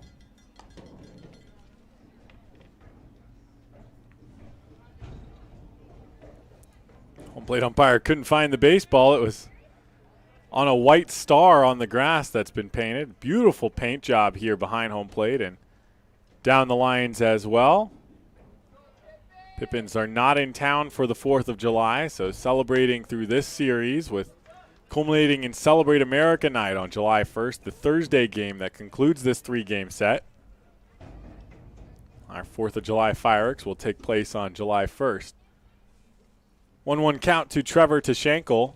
Pitch lined back up the middle for a base hit into center. Chase Graves will come up and get the ball back into the infield. Tashenko reaches.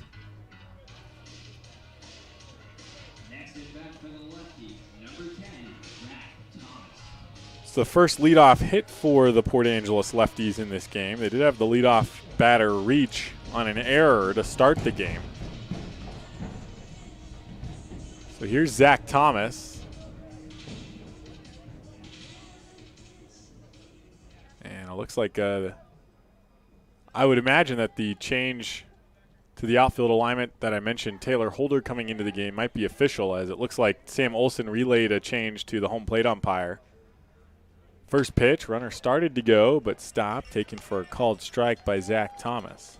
Tashenko on first, no outs here in the top of the 5th inning. The Lefties lead 7-1. 4 errors back in the first inning gave them 6 runs. They added 1 in the second. That's the only earned run for Kuykendall. Throws over to first, and it bounces off of Tashenko, but stays in the neighborhood, so Lajoie able to scramble over to it. Now timeout called. Check on the runner. Tashenko says he's all right. Zach Thomas, 0-1 count. 0 for 2 on the night. Reached on an error and flew out as well in the 1st and 3rd innings. Bats here in the 5th. Breaking ball almost hit him, but misses inside, and it's 1-1. Thomas, the DH tonight for the Port Angeles Lefties. And Jack Holman behind him, who's doubled twice tonight. Kuykendall set. 1-1. Swung at and missed, and it's 1-2 for Zach Thomas. Tashenko again with the little bit of the fake steal. Takes the first couple of steps and then stops. Lets that be his secondary. A couple of players have migrated down into the Pippins bullpen. The 1-2. And this time taking strike 3 by Zach Thomas. Kuykendall, his 3rd strikeout of the night, is the first out here in the 5th. So Jack Holman will step to the plate, 2 for 2 with 2 doubles.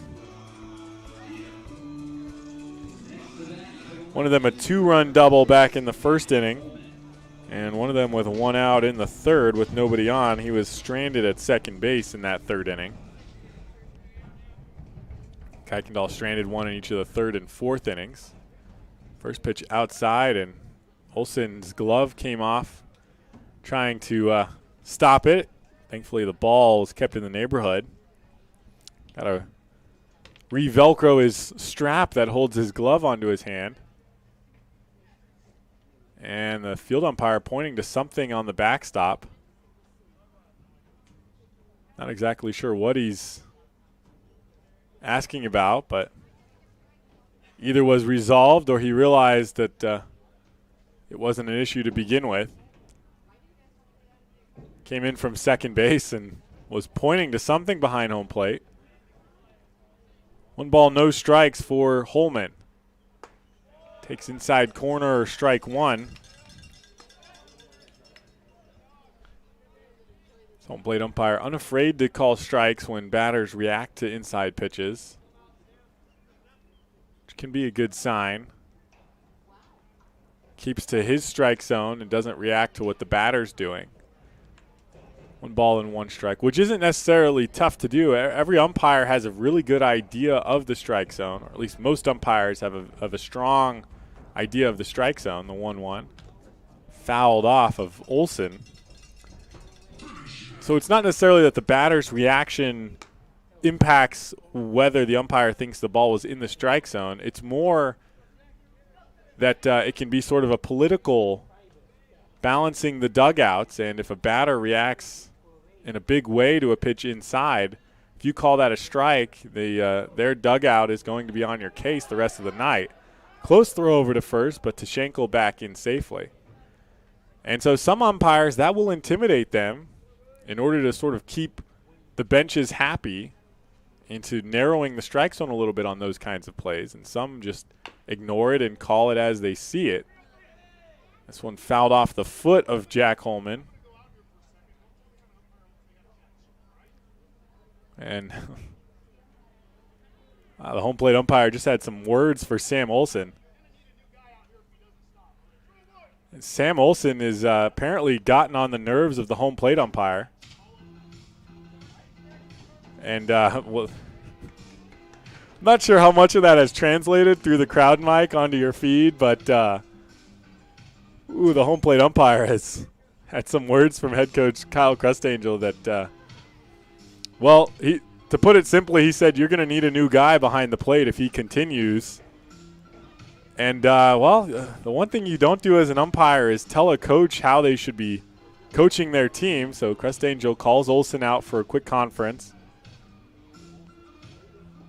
I believe it started because, or I don't know how this all started. I haven't been listening to every conversation they've had behind the plate, but this particular instance was instigated because the pitch was fouled off of Holman's foot. And Olson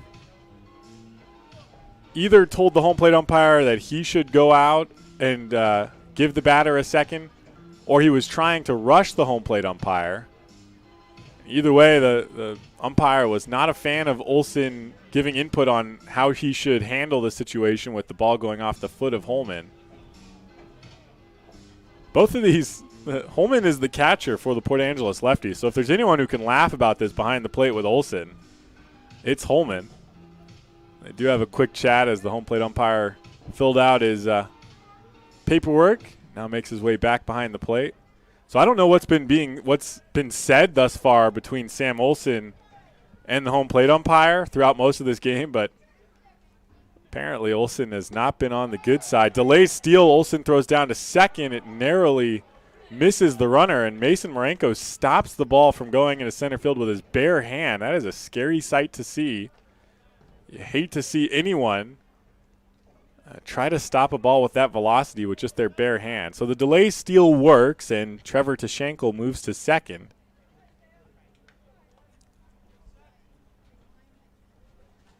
Two balls and 2 strikes for Jack Holman.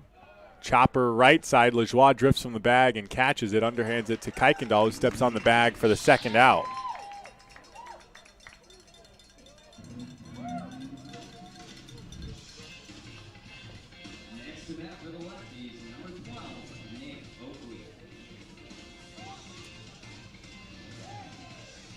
So Nick Oakley, the bottom of the order for the Port Angeles Lefties, bats with 2 outs, and Trevor Tashenko now on third. Had a leadoff base hit, stole second, and then moved over to third on the ground out. That ball skips away from Olson, but not far enough for Tashenko to go anywhere, so it's 1-0 for Nick Oakley.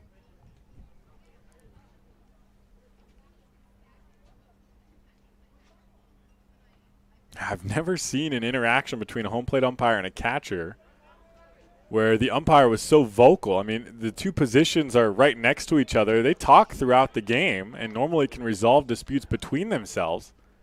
Here's the 1-0 to Nick Oakley. Bunted deep down the first base line. Lajoie, quick underhand to Kuykendall, who fails to catch the ball. Took his eyes to the bag too early, and the run scores. Trevor Tashenko on the push bunt by Nick Oakley to first base. So the Pippins now trail 8-1.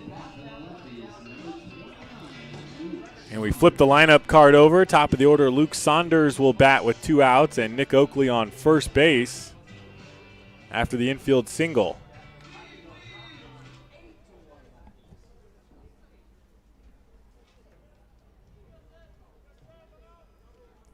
Good idea by Nick Oakley, executed beautifully. Pulled Lajoie way off the bag, and his speed was a tough play to make. This one hit softly to left field. That will drop in for a base hit. Oakley hard turn at second, but now pulls up, and just a base hit for Luke Saunders. So 2 outs still in the inning. Runners on first and second, and here's Javi Espinoza, who is 0 for 3 tonight.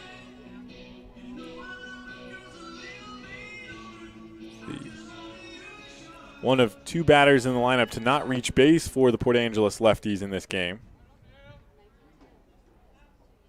Kuykendall comes set. Here's the pitch. That one bounces in. Olsen finds it, and Oakley back to second. Joey Camerata getting warm down in the Pippins bullpen. He was down there at the beginning of the inning, I believe in anticipation of perhaps pitching in the 6th. Now finds himself potentially coming in this inning. Kuykendall looks back to second. Here's the 1-0. That one fouled off.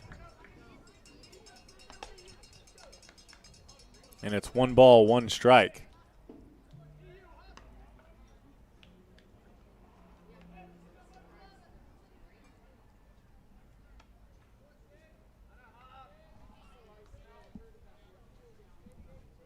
The 1-1 to Espinoza on the way.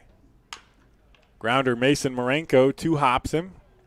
Fields it at his eyes and throws over to first in time for out number 3. So the Lefties add 1. It's now 8-1. As we head to the bottom of the 5th, you're tuned into Pippins Baseball on the Pippins Broadcast Network. Stay connected and let Perry Technical Institute provide you with essential skills to take your career to the next level. Perry Tech offers 14 specialized programs, from instrumentation and industrial automation to medical technologies, agricultural and diesel equipment technology, and professional truck driving. In as little as 5 weeks, you could be on your way to a new rewarding career. Call Perry Technical Institute today at 509-453-0374 or visit perrytech.edu.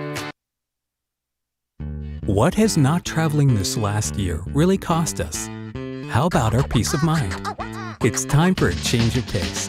Time to put aside the stress of the last year and get a new perspective with Fly YKM. Take back the time you lost and save time for what really matters. It's time for Fly YKM. Fly faster. Fly safer. Visit flyykm.com and connect to over 88 cities today.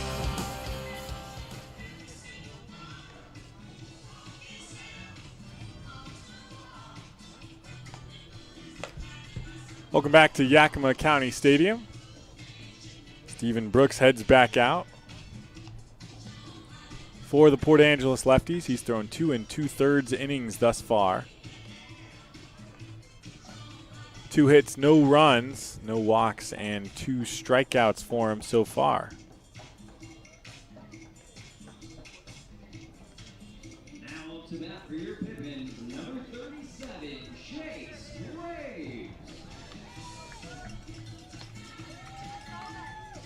Port Angeles Lefties lead 8-1. Brooks will face 9-1-2. Chase Graves, Chaz Myers, and what was Alex Fernandez's spot, but appears to now be occupied by Taylor Holder. Here's Chase Graves. First pitch taken on the outside corner for a called strike. Graves, as I mentioned during his first at-bat, had made every start of the season that he started at the top of the lineup, was moved down to the 7th spot, kind of relieved some of the pressure. It looked like it worked. He reached base 3 times in that game as he fouls one off himself in the box on the check swing. He went 0 for 2, but he walked twice and was hit by a pitch back in Saturday night's game against the Walla Walla Sweets. So now they put him down in the 9 spot, which is a great spot for someone who can get on base and just flip the lineup card over. This would be a good example if he's able to get on here to start the bottom of the 5th inning, get some offense going for the Pippins. Here's the 0-2. Swing and a miss. Dropped and tagged out for out number 1.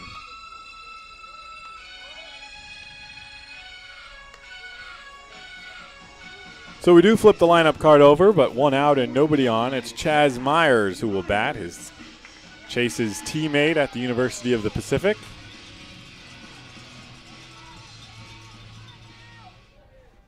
Myers was just named the Moss Adams Player of the Week for the West Coast League for the previous week. Here's the first pitch from Brooks. That one misses up high, taken for a ball.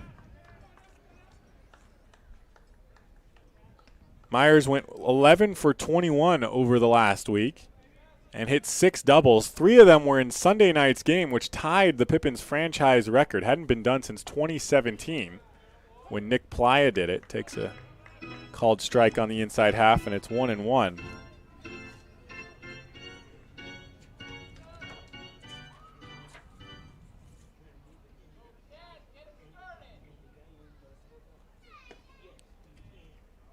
The 2-1 taken for a ball.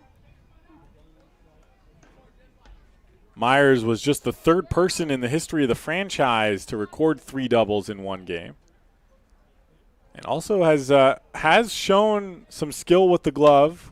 Struggled a little bit out of the gate today. Pops this one up to shallow center field, and center fielder Lake looked like he might have lost it for a second, but makes the catch for out number 2. Lake and Oakley, the shortstop, were converging in center field, but Lake called him off and took over.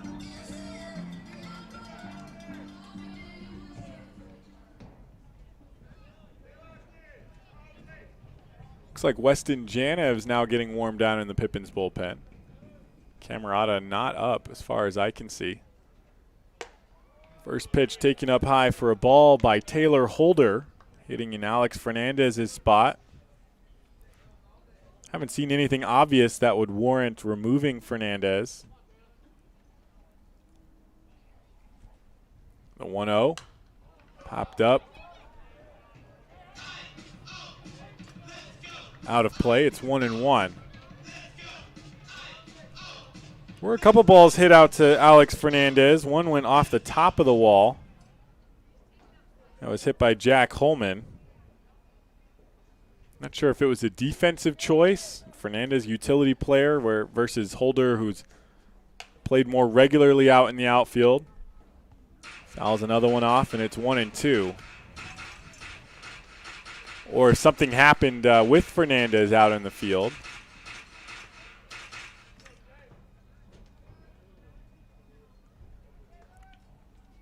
Two outs in the bottom of the 5th. The first 2 batters retired for the Pippins. Holder bats with a 1-2 count. The pitch, and that hit him on the elbow. He does not wear a guard on the elbow. Not a fun one to take. General rule of thumb is you want to get hit somewhere that has some fatty tissue or perhaps some muscle that can kind of cushion that blow, and anyone who's got an elbow can tell you that there's not a lot of fat or muscle on that. That's what sticks out for the batter, that front elbow. So Holder reaches with 2 outs. Here's Willie Lajoie, who's grounded into 2 double plays. At the very least, he can't ground into a third with 2 outs in this inning. They throw back to first, and Holder, who was not sliding, almost tagged on his right foot before his left got onto the bag. First pitch ball to Lajoie. It's 1-0.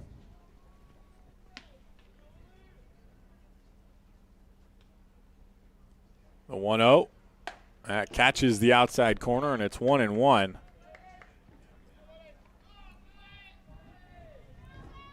Lajoie, who's punished teams throughout the season. Just base hits here and there. A couple of extra base hits on the season, including a home run for him. The 1-1. Popped up out of play, first base side, and it's 1-2.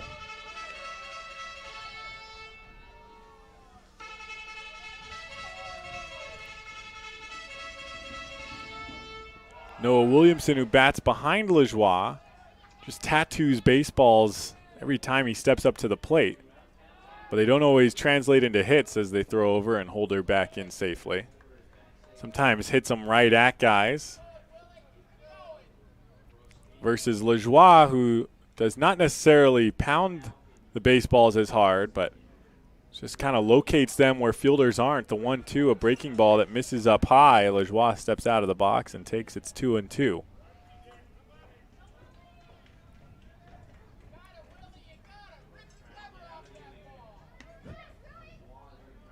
Brooks looks over to first, now comes set. Here's the 2-2. That one misses high and outside, and LeJoie has worked himself a full count. First two batters retired for the Pippins. Taylor Holder hit by the pitch, and Willie LeJoie with a full count, 2 outs. Holder on first. Lefties lead 8-1 here in the bottom of the 5th inning. Here's the pitch. Soft grounder back up the middle. Holder barely gets by it without getting hit.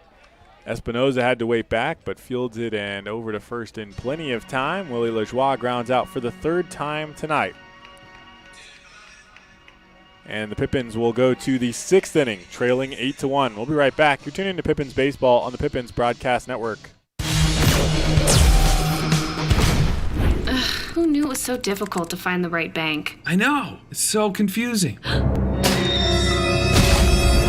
Checking out your banking options? Oh, sounds overwhelming. The cloud of uncertainty! Enough! With Banner Bank, it's easy to manage your finances, and help is here when you need it. Be on, Cloud! Oh! Wait! Ah! Built for action, built for banking. Banner Bank. If we win the lottery, we'd remodel our home. We'd start with the kitchen.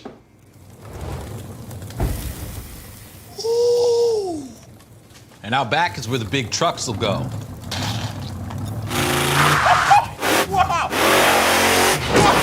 Ben, you don't even live here anymore? Hey, don't forget about Grandma. Okay, family meeting.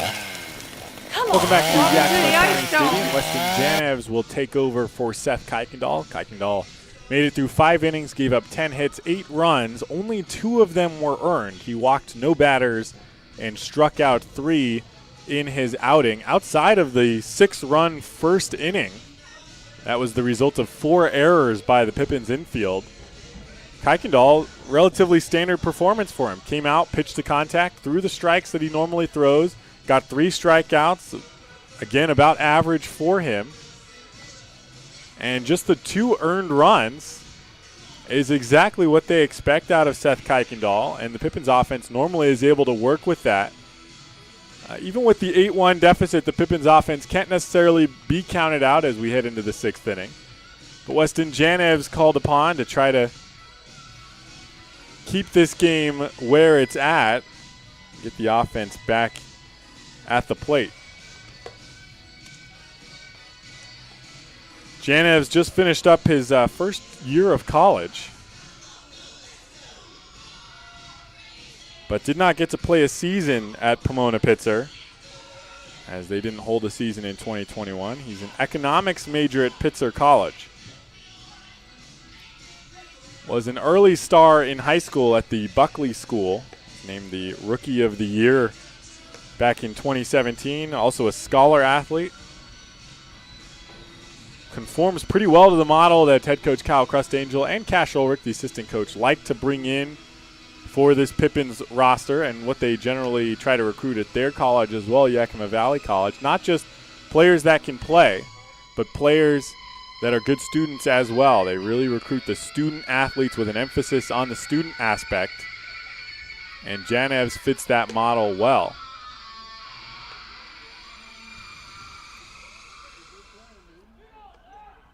Right-hander has made 3 league appearances. No earned runs given up in 3 innings pitched. 6 strikeouts and 5 walks for Janevs.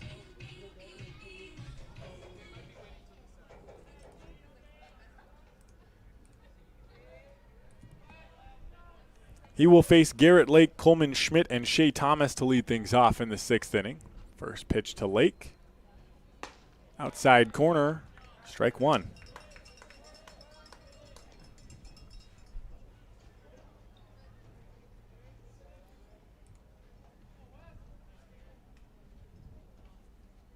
Janevs comes set, works out of the stretch with nobody on. The 0-1 is over the inside corner, but just a bit high. And Lake backs off to take ball 1. Janevs did have a outing back on June 10th in Bellingham, where he made it through just 1/3 of an inning, gave up 3 runs, but none of them were earned. Here's the 1-1. That one misses up high. It's 2-1.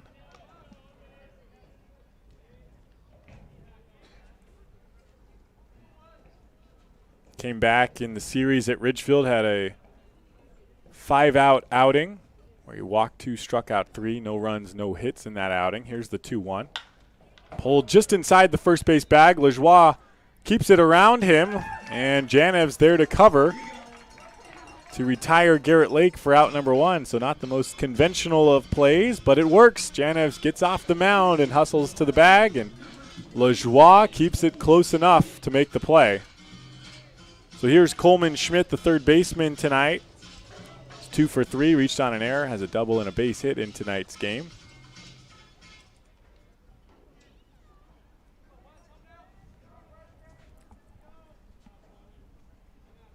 Janev's still getting a little stretched out on the season, still working through some nerves. Although he said in his recent outings the nerves have been a lot less. They haven't bothered him as much. At this point, he's sort of just started to settle back into the rhythm of pitching in a baseball game. First pitch was a ball to Coleman Schmidt. 1 out, nobody on. Here's the 1-0. That one airmails, and it's 2-0. Lefties lead 8-1 here in the top of the 6th inning.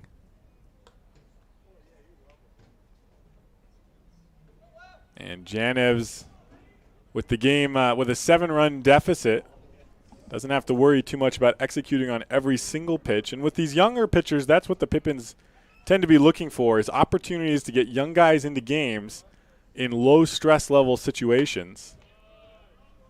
And like I said, this game not totally out of reach for the Pippins offense. They reasonably could come back from a 7-run deficit. But one more run is not necessarily going to ruin the game here for the Pippins. 3-0. And misses outside, ball 4.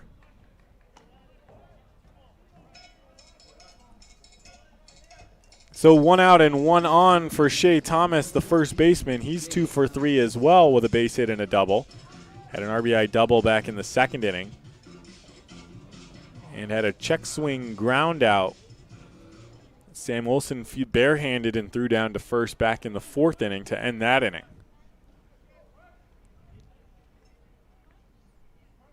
Schmidt leads off on first. First pitch to Thomas. That one just misses low, and it's 1-0. 5 straight balls thrown by Weston Janevs as he looks to find the strike zone again. The 1-0, that one misses outside. Pippins had Joey Camerata warming up in the 5th inning when Kuykendall started getting into some trouble.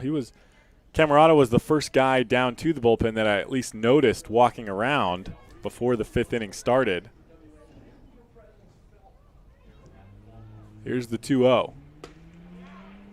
And that one catches the outside corner. Home plate umpire loves the suspense. Just about every pitch stands up the exact same way. And at the end of the motion, we'll call the strike instead of calling the strike right away. Timeout called at the plate. So 2 balls and 1 strike with 1 out for Shea Thomas.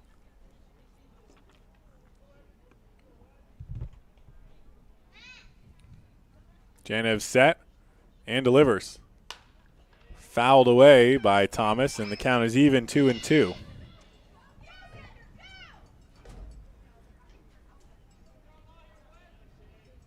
Janevs, as I said, works out of the stretch even with nobody on. Comes set with his lead leg towards the third base bag. closer to the third base bag than his back leg. Here's the 2-2. Fouled, lined just over the grandstands and out of play. So the count remains 2-2 for the first baseman, Thomas. 1 out in the top of the 6th inning. Lefties lead 8-1, 2-2 count. Janev looks over at first, now comes set. Here's the 2-2. Grounder back up the middle. Mason Marenko plays it on the short hop and is not able to collect it on the second effort to even get the out at second. Was charging forward, elected to play the ball on the short hop so he could try to turn the double play. It popped out of his glove, and then he tried to pick it up to toss it to Chaz Myers at second, but instead was unable to collect it. And so Shea Thomas reaches on the 5th error of the game for the Pippins. Second by Mason Marenko. Here's Trevor Tashenkel. First pitch misses off the outside edge.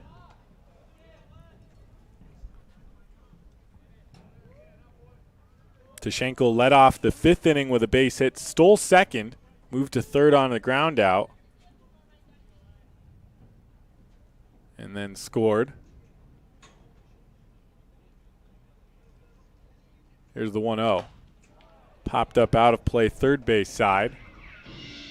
And it's 0-2, or 1-1 rather.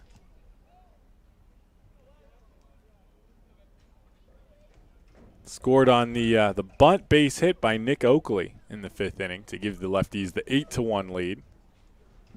Hadn't scored since back in the 2nd. The Pippins haven't scored since the 2nd either when they got their 1 run of the game. Runners on first and second, 1 out. Here's the 1-1 to Tashenkel. Swing and a miss, and it's 1-2.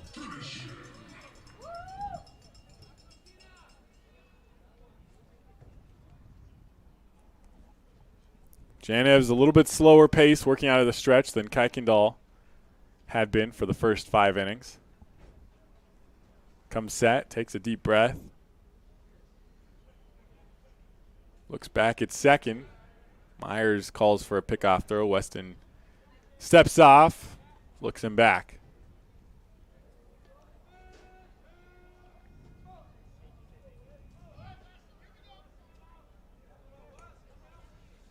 Janev looks in again. Sam Olson gives him the sign. Looks back at second. And here's the 1-2. That one misses off the outside. 2-2.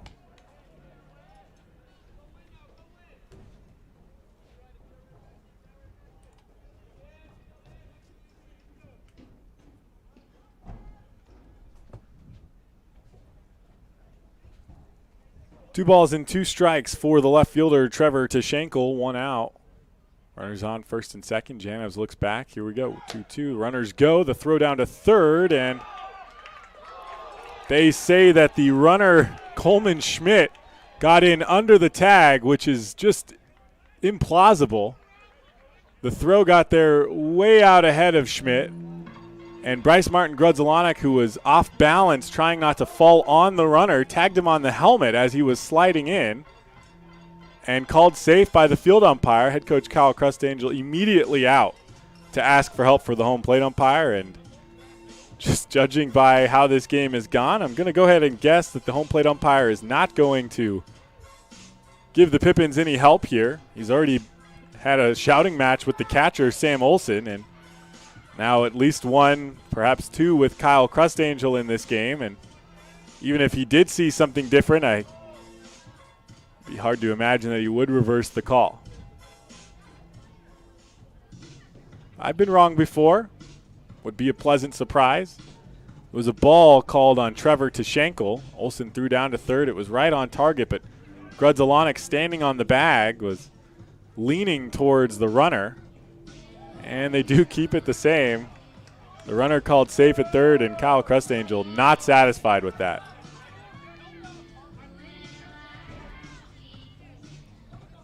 Just displeased with this home plate umpire, and a bad time to do it at the beginning of the series. These Two umpires will switch tomorrow, and the home plate umpire will be the field umpire making these kinds of calls. Chaz Myers with a conversation with the field umpire, tapped him with his glove as he walked away. Myers making friends with just about anyone. So runners on second and third. The infield will move in with the full count against Tashenkel. And still one out as the runner called safe at third, and they walk Tashenkel with the full count. So that loads the bases with one out.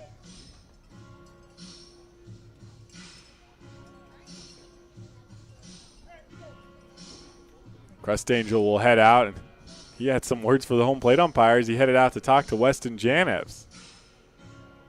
He also had some words for the umpire as they signaled that the runner at third would be safe. You know, just unfortunate, but there's just been some calls from this umpiring crew that have been close, and clearly some tensions mounting at home plate between Sam Olson and the home plate umpire. And now the tensions mounting between Crust Angel and the home plate umpire. And I think from Crust Angel's point of view, it's similar to what I was saying, which is I think he sort of viewed it as the home plate umpire saw an out at third on that play, but was unwilling to change the call because of the external conflicts going on between Crust Angel and the umpire.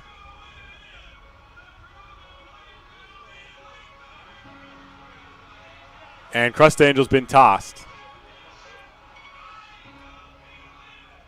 Oh, Olson has been tossed. Sam Olson has been ejected from this baseball game. It's the first ejection of the season. Hold on. It could be Weston Janevs. I don't even know who. Okay, well, so Sam Olson's heading off the field, so he's the one who was ejected.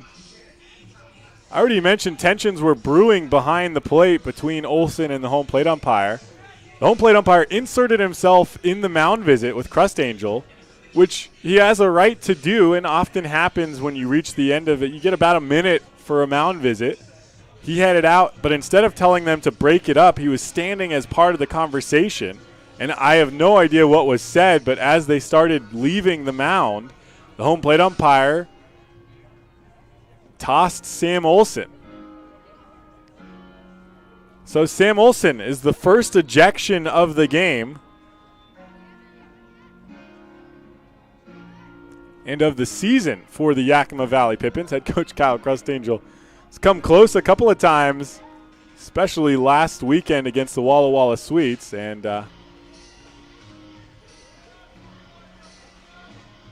might be cruising to have himself tossed as well. I think the home plate umpire reluctant with the way things have already been going in this game. Although I would not be surprised to see Crust Angel tossed at some point in this game if the calls continue to go the way they have been. The Pippins working on getting another catcher into some gear. They do have two more, Blake Dickman and Michael Carpentier Jr., who are perfectly healthy and ready to go at any given time. Those are, at this point, the main options that they have available to them. Dickman was the DH last night. Carpentier Jr. caught, but he caught all 16 innings. So more than likely they would turn to Blake Dickman.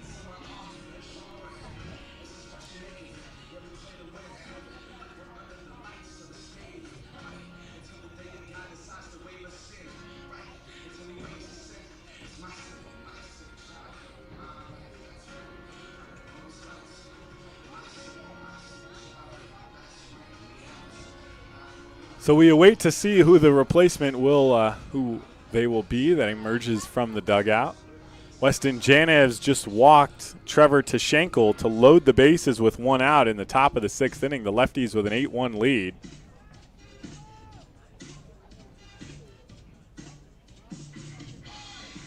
Home plate umpire filling out his paperwork about the ejection. I would love to read the report that he files after this game. And it looks like Blake Dickman is the one who emerges from the dugout. And it is So he's got the gear on. He'll head out and make sure that him and Weston Janevs are on the same page. And he'll get loose and probably catch a few warm-up throws from Janevs, who also hasn't thrown a pitch in now a couple of minutes because of the delay. Back in the top of the first, the Lefties benefited from 4 Pippins errors, all on the infield. 2 by Chaz Myers at shortstop, 1 from Bryce Martin Grudzalanek at third base, and 1 from Mason Marenko at second base. That allowed them to score 6 runs in the inning. Otherwise, the first 3 batters would have been retired in order if not for the first error.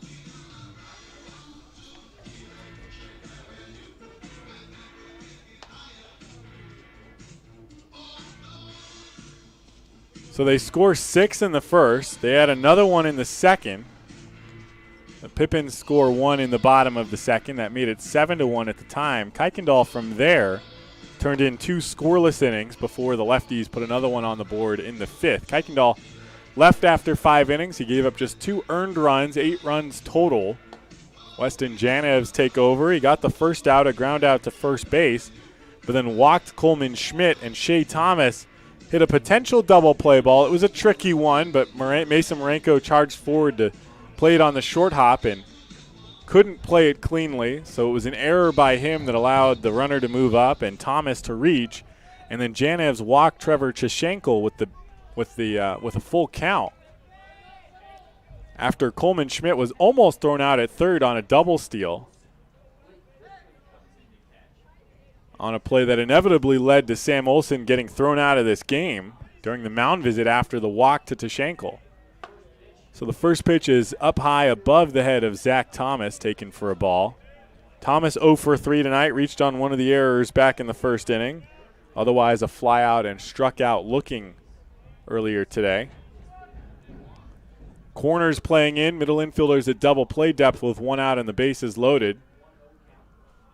Here's the 1-0 to Janevs. Swing and a miss, and it's 1-1, a foul ball.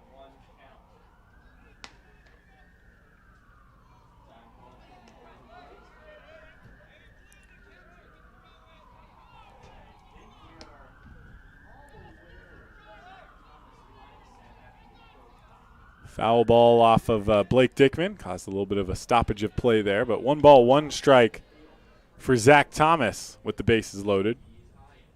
Janevs comes set and delivers. Fouls that back to the netting, and it's 1-2.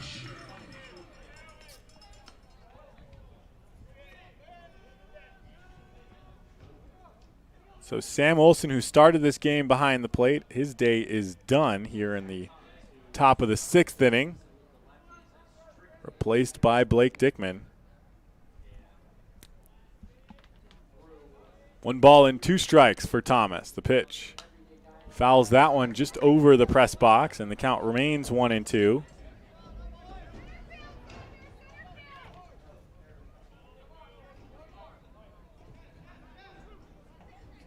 Timeout called on the field as a ball from the Pippins bullpen got away from Josh Davis out there, bullpen catcher right now, as he works his way back. Davis has been with the team since opening day, has started resuming baseball activities. He's expected to catch it later in the season as he makes his way back from his injury. Thomas takes ball 2 upstairs, and it's 2-2. So 4 catchers here with the Pippins, Carpentier, Dickman, and Olson, as well as Josh Davis, but Davis not eligible to play right now. Here's the 2-2 to Thomas. Fouls that one off again.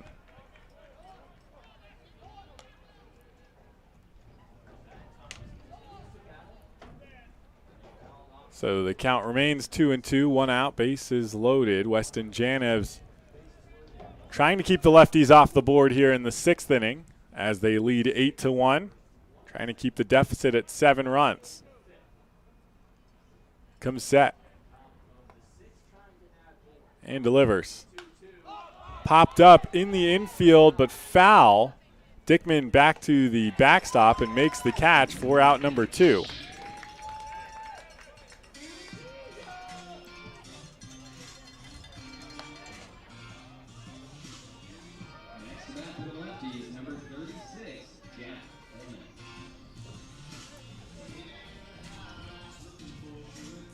If I'm not mistaken, Blake Dickman is wearing the catcher's gear that Sam Olsen was just wearing, which partially explains why it took so long for him to get dressed. Probably had to wait for Olsen to get his off. Couldn't tell you exactly why he's not wearing his own catcher's gear. But 2 outs and bases loaded for Jack Holman. Takes the first pitch up high for a ball. He's got 2 doubles in this game, as well as a ground out to first base.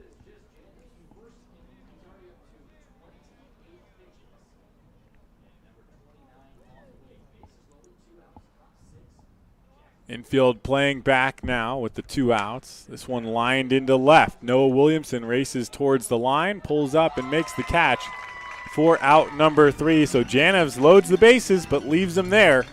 He gets through a scoreless 6. We head to the bottom of the 6th. Lefties leading 8-1. We'll be right back. You're tuning into Pippins Baseball on the Pippins Broadcast Network. Be an energy efficiency hero. Install high-efficiency natural gas equipment, and you can be just like Cascade's most energy-efficient player of the game. Match his ERA of $710. Put some runs on the board by upgrading your furnace, improving your home's insulation, and switching to a condensing tankless water heater. Cascade's bench is deep with both residential and commercial incentives. Check them out at our website or give us a call and be an energy efficiency player of the game. What's worse than standing in line at concessions? Now you can satisfy your appetite while remaining in your seat. With the mobile app Fan Food, you simply select Express Pickup and order your food. It is that simple. You deserve a VIP experience. Download Fan Food today.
For your Pippins, number 40, Noah Williamson.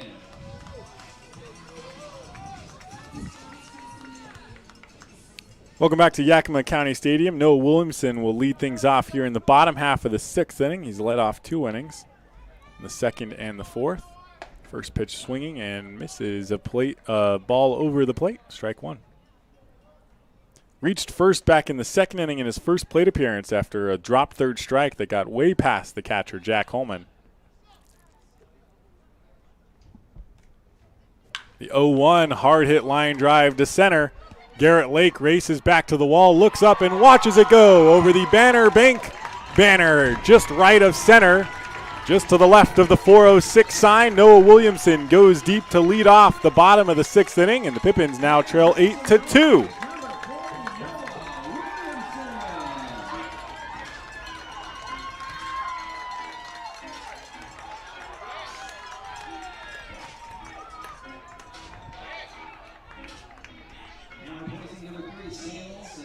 Well, I talked about last night. Noah Williamson a couple nights ago had broken his X-Bat that he was using, which he had hit all of the home runs this season with. He was a little nervous when I talked to him about it. Blake Dickman bats for the first time after taking over for Sam Olsen, who was ejected in the top of the 6th inning. First pitch taken for a ball. Williamson found a bat that works. Hits his 5th home run of the season. 1-0 taken for a called strike by Dickman.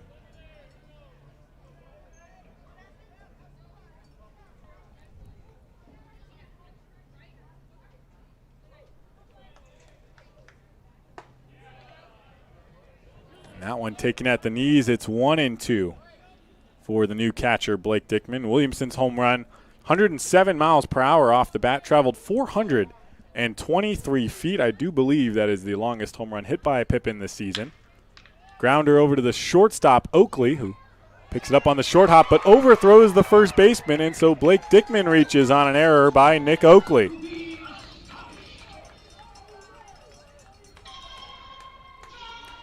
Oakley had plenty of time to make that play after he fielded it on the short hop instead of waiting back on it. Had his feet set and everything and just threw it away.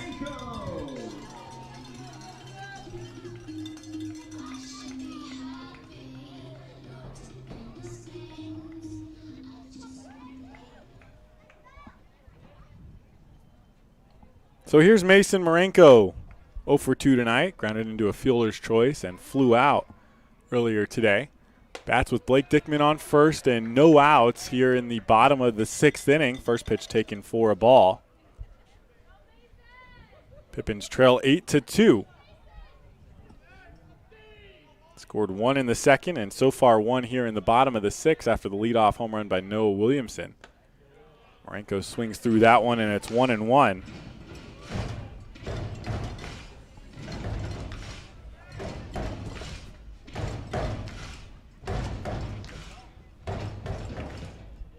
The sun well past set. Throw over to first and Dickman back in safely.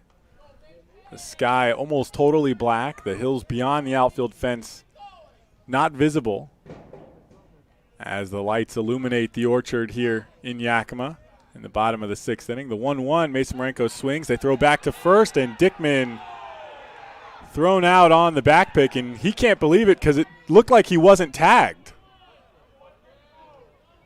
And judging from his body language, it looks like he was not tagged. I don't think the glove actually touched him. So he got up and did not even realize he had been called out. And now Crust Angel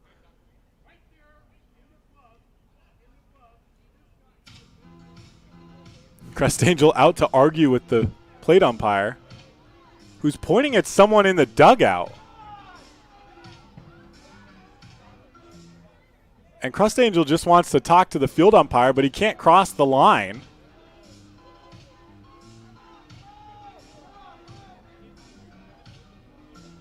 And that's exactly what he's saying. The procedures don't allow him to cross the third base line to go talk to the field umpire. Blake Dickman and Stephen Brooks on the pitcher's mound joking.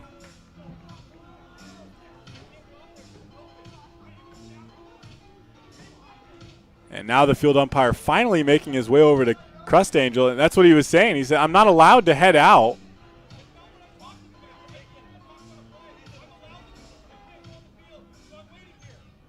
And the plate umpire is just giving him flack for just asking for help, asking for a conversation with the field umpire.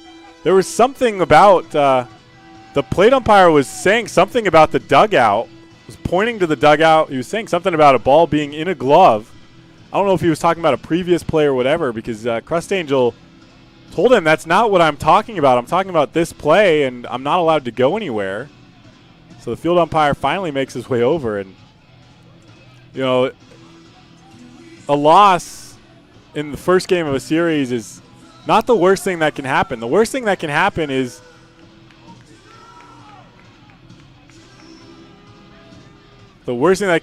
you get on the bad side of umpires who hold a grudge, and this plate umpire has just been out for the Pippins the entire night. He had something going with Sam Olson. He's had something going with Kyle Crust Angel. And I don't know what he's notating now in the bottom of the 6th. I don't know if somebody else has been tossed. Crust Angel couldn't have been charged with a plate or with a conference or anything. But the conversation between the field umpire and the plate umpire was as quick as you would expect when the plate umpire is unwilling to work with the coach. I mean, Crust Angel, there's been a lot of these close plays out on the bases. None of them have gone according towards the Pippins' way. And every time he's asked for help, the plate umpire just seems totally unwilling to offer it. So the 1-2 to Mason Marenko bounces outside, and it's 2-2. Blake Dickman picked off of first base. And, the first baseman's glove, he came around to tag. The ball was there in time, but the glove didn't look like it hit anything. It never stopped its movement on the way. The 2-2 is lined into right center field. Lake over and making the catch is Luke Saunders for out number 2.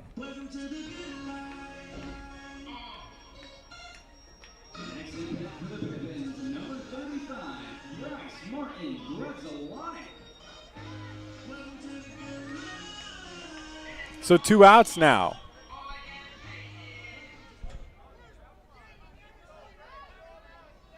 Noah Williamson leads off the bottom of the 6th with a solo home run. And then Blake Dickman reaches on an error by the shortstop, and he's apparently picked off of first base. I mean, in total fairness to the lefties, Dickman was way off the first base bag and definitely should have been thrown out on the back pick. But from my vantage point, which I'm always willing to admit is much further away than the umpires, it did not appear that Dickman was tagged as Grudzielanek laces that one into lefties behind the Pippins bullpen, and it's 0-2. Mason Marenko flies out to right, and there's 2 outs in the inning. Nobody on for Bryce Martin Grudzielanek. Walked in his first plate appearance, reached on an error back in the 4th. The Pippins trail 8-2 here in the bottom of the 6th with 2 outs. Here's the 0-2. This one hit right back up the middle, bounces for the first time just past the infield dirt, and Bryce Martin Grudzielanek with his first base hit of the night.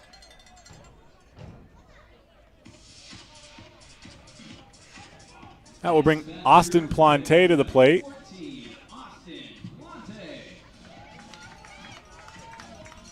And to his credit, I don't know how Kyle Crustangel has not been tossed from a game yet. I mean, he is not one that hides his feelings. He makes it known when he doesn't think umpires are doing a good enough job, as Plante fouls off a pitch. But he's somehow kept himself in games. And Sam Olson, the first Pippin to be ejected from a baseball game this season, and not Crustangel, which I would not have guessed. Bryce with a large lead at first. Here's the 0-1, and Plante takes. They're going to check with the field umpire, who says he did not go. And it's 1-1.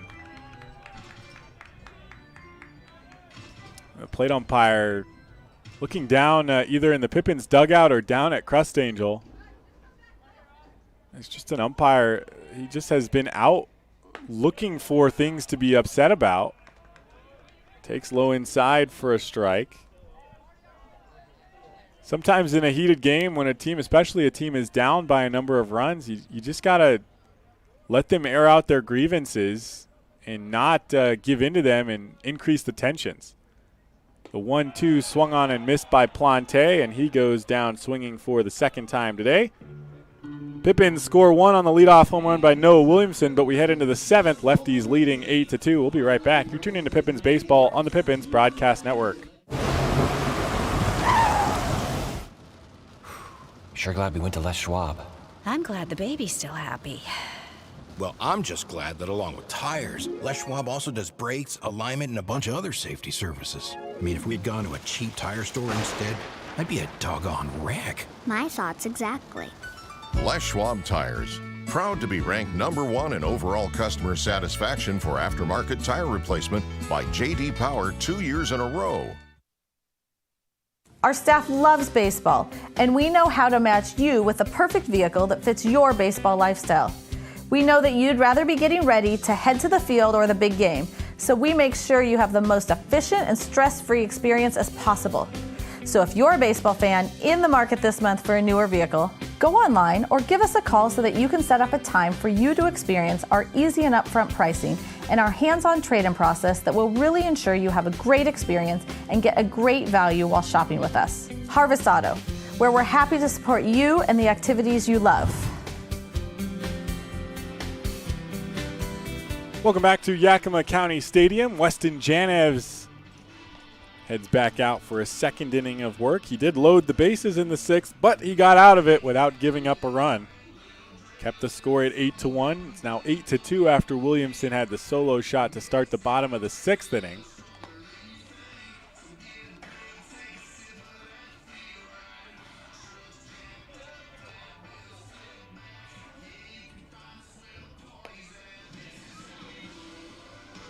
He will face 9-1-2 in the lefties lineup. Nick Oakley, Luke Saunders, and Javi Espinoza.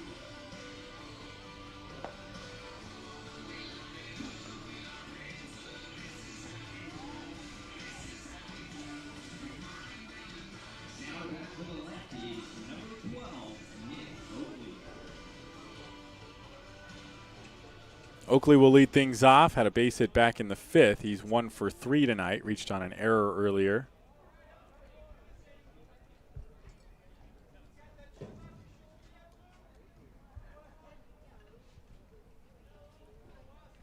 Janevs, first pitch of the inning, misses high and outside. The lefties scored 6 in the top of the 1st. 4 errors by the Pippins in that inning. 1 run for both teams in the 2nd, and then 1 for the lefties in the 5th, and 1 just now in the bottom of the 6th for the Pippins. Made it 8-2, fouled away by Nick Oakley. And it's 1-1.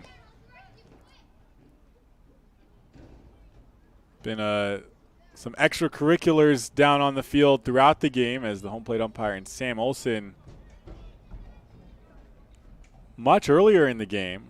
The home plate umpire made a vocal gesture to Olson. This one grounded to Lajoie at first, who will grab it and step on the bag for the first out. Really started a lot of it just because he made it public that he is in a disagreement with Olson and yelled at him from a couple feet away so that everyone in the stadium could hear instead of settling it between them two. And then from there, tensions just kept boiling to the point where Sam Olson was ejected as he was leaving a mound visit with Janevs after he walked Trevor Tashenkel to load the bases. First pitch misses up high to Luke Saunders, and it's 1-0. And Kyle Crustangel has also had a beef with the plate umpire. 1-0 taken inside corner, called strike, and it's 1-1. He's had a number of disagreements with the umpiring crew here tonight. And I do believe the umpires have had some issues with stuff coming out of the Pippins dugout as well. The 1-1, same location, called strike again, and it's 1-2 for Luke Saunders. Saunders 1 for 4, reached on an error, a fly out and a line out, and a base hit. Bats for the 5th time today here in the top of the 7th inning with 1 out. Here's the 1-2. Pops this one up foul and will tail into lefties as well. A lot of souvenirs being given out to the Yakima faithful out there. Heavily populated tonight despite the 108-degree temperature at first pitch. It's now 91 degrees here in Yakima. Here's the 1-2. Outside corner, taking strike 3, and Janevs gets his first strikeout of the outing.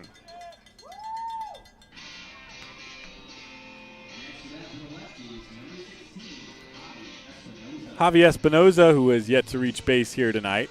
A couple of ground outs and a fly out on his night. Plate umpire trying to hurry him up, get him into the box. First pitch to Espinoza, swung on and fouled off of Blake Dickman, and that got him.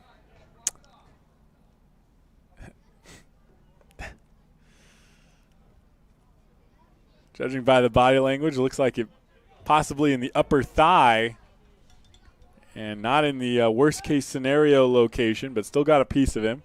So no balls and 1 strike.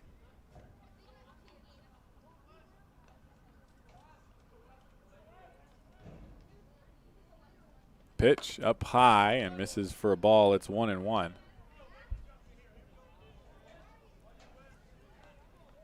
Also interesting, at least to me, side plot is Dickman took over for Olsen in the 6th inning. He appears to have assumed the catcher's gear that Sam Olsen was wearing. 1-1 grounded to the right side. Lajoie with the great diving stop, underhands it to Weston Janeves, who steps on the bag for the 3rd out. So 3 up, 3 down. Janeves with a clean 7th. We head to the bottom of the 7th. Time to stretch. Lefties lead 8-2. We'll be right back. You're tuning to Pippins Baseball on the Pippins Broadcast Network. Stay connected and let Perry Technical Institute provide you with essential skills to take your career to the next level. Perry Tech offers 14 specialized programs, from instrumentation and industrial automation to medical technologies, agricultural and diesel equipment technology, and professional truck driving. In as little as 5 weeks, you could be on your way to a new rewarding career. Call Perry Technical Institute today at 509-453-0374 or visit perrytech.edu. What has not traveling this last year really cost us? How about our peace of mind? It's time for a change of pace. Time to put aside the stress of the last year and get a new perspective with Fly YKM. Take back the time you lost and save time for what really matters. It's time for Fly YKM. Fly faster. Fly safer. Visit flyykm.com and connect to over 88 cities today.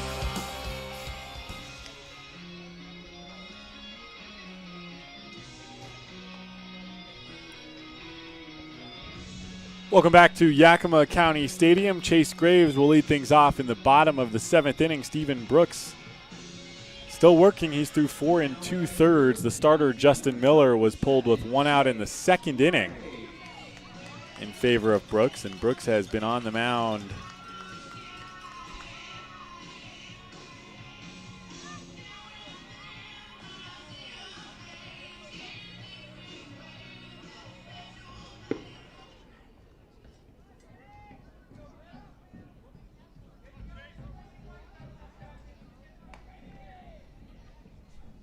Brooks comes set, works out of the stretch with nobody on. The first pitch to Graves, he squares around, but the ball misses way outside. And Graves pulls back for ball 1. Some activity down in the Lefties bullpen in case Brooks reaches either his pitch count limit or maybe runs out of gas here in the bottom of the 7th inning. Janev's day possibly done after 2 innings of work. Here's the 1-0.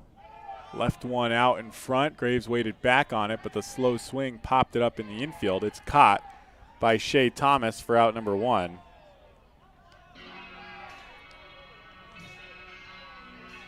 That will bring us to the top of the order. Chaz Myers bats with 1 out.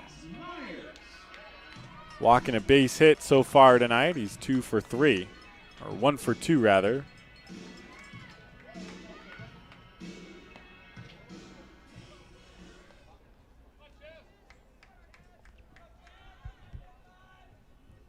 First pitch to Myers, taking on the inside half of the plate for a called strike.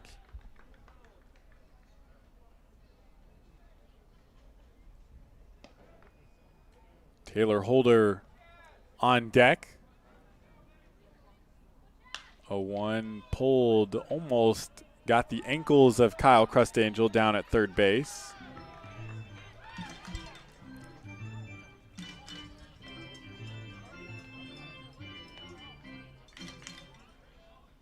Myers, who coming into this game had scored in 14 straight appearances for the Pippins, the longest scoring streak of the season for the team, has not been able to score yet. In fact, both times he reached, he was put out at second on a ground out. One on a fielder's choice and one on a double play. Timeout called at home plate. No balls and 2 strikes for Chaz Myers.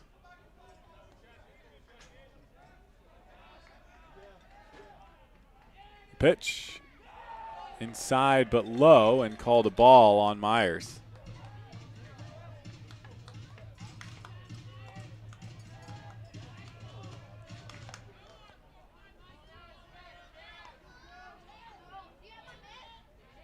The 1-2 popped up out of play, first base side, keeps himself alive. 1 ball, 2 strikes again for Chaz Myers. 1 out here in the bottom of the 7th inning. Lefties lead 8-2.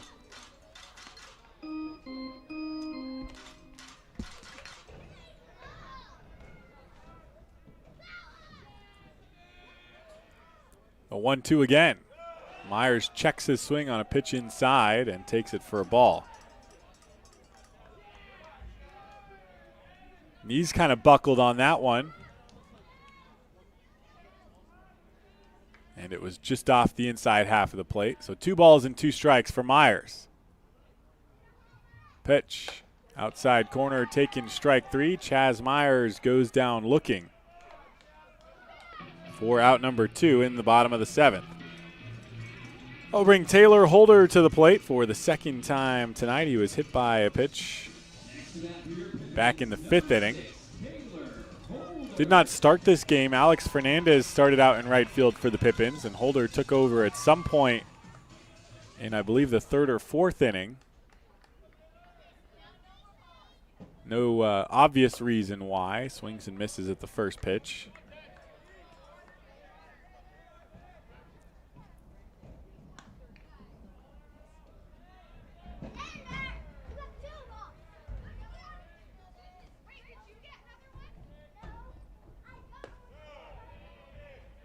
That pitch, breaking ball, came over the plate, but must have been low, and it's 1-1 for Taylor Holder. Lajoie on deck. Here's the 1-1. Holder flies this one to left center field. Trevor to Schenkel over and makes the catch for out number 3. So the Pippins go down 1-2-3 for the 2nd time tonight. We'll be back for the 8th inning. Lefties lead 8-2. You're tuned in to Pippins Baseball on the Pippins Broadcast Network. Who knew it was so difficult to find the right bank? I know. It's so confusing. And checking out your banking options? Oh, sounds overwhelming. The common certainty. Enough! With Banner Bank, it's easy to manage your finances, and help is here when you need it. Be gone, Cloud! Oh, wait. Ah!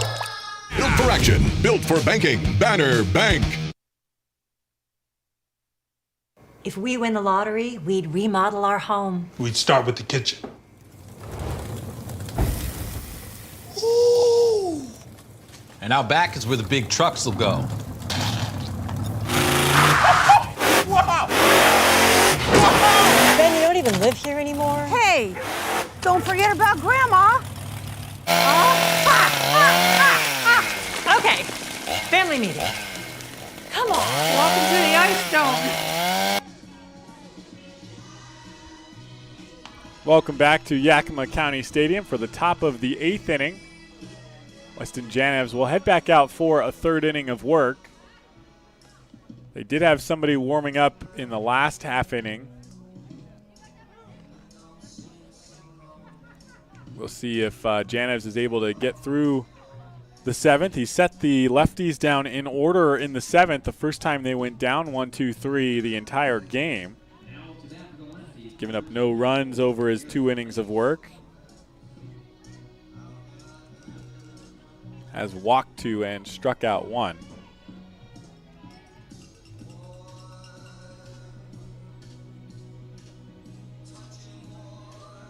Kuykendall had just some bad luck in the first inning with the 4 errors given up by the defense that allowed 6 runs to score. If you take that inning out of the equation, this game would be 2-2. And at the very least for Kuykendall, if there's any silver lining to that cloud, it's that none of those runs were earned for him. First pitch taken for a strike by Garrett Lake, who leads things off. It will be Lake, Schmidt, and Thomas, 3, 4, and 5 for the Port Angeles Lefties here in the top of the 8th. Lefties also have somebody throwing, potentially for the bottom of the 8th. The 1-0 just off the outside edge, and it's 1-1.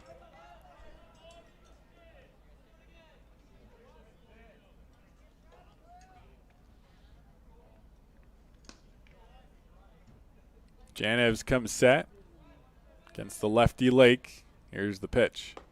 Swung on.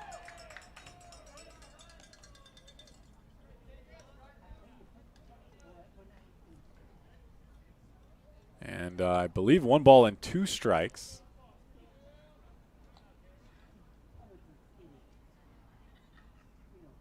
Here's the pitch from Janis. That one misses high outside.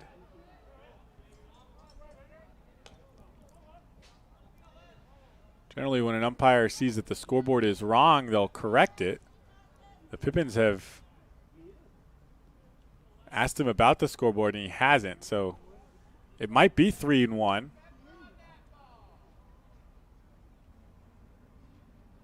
Here's the pitch from Janis. Swung on, and that is strike 2. So a full count for Garrett Lake.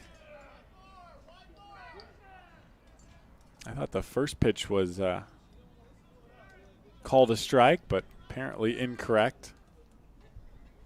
So a full count for Lake to lead things off. That one misses up high, and Garrett Lake walks.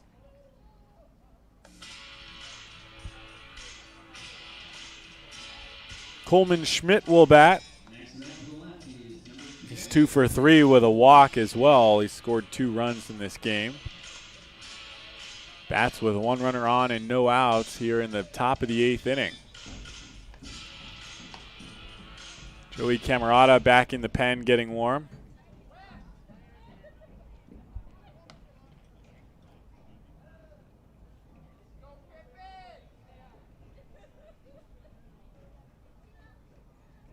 First pitch to Schmidt, taken at the knees for a called strike.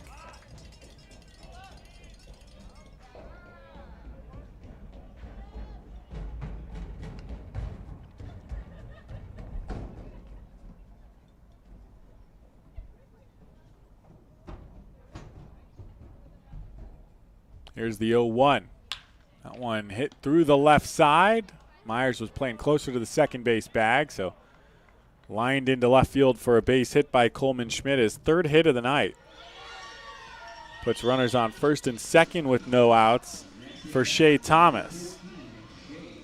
Thomas has a single and a double in this game. Scored a run, drove in a run as well. Lefties lead 8-2. Janeves has just completed 2 scoreless innings, but the first 2 batters aboard after his first walk of the outing, and then a base hit to Coleman Schmidt.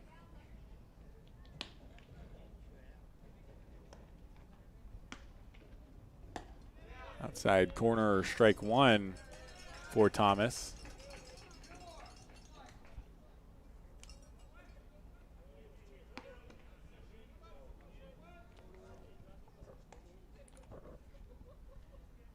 Janev set, looks back at second. Here's the 0-1. And that one, a changeup in there for a strike. No balls and 2 strikes for Shea Thomas. Runners on first and second. No outs here in the top of the 8th. Janev looks to keep the lefties off the board once more. Pippins have only been able to put up 2 runs tonight. 1 in the 2nd and 1 in the 6th. The 0-2 swung on and missed. The home plate umpire checks to see that Blake Dickman caught the ball despite the runner being on first. I don't think he got a piece of it, but Thomas goes down swinging for the first out. So here's Trevor Tashenkel.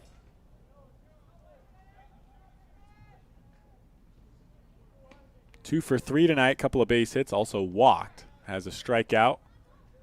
Janev's just recorded his 2nd strikeout of his appearance. Here's the first pitch. That one bounces and caught a piece of the umpire that stopped it from going all the way to the backstop.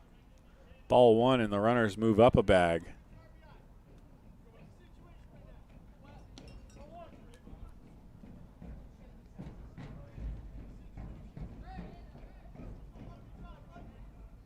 Infield playing in with the runners on 2nd and 3rd now. Outfield normal depth.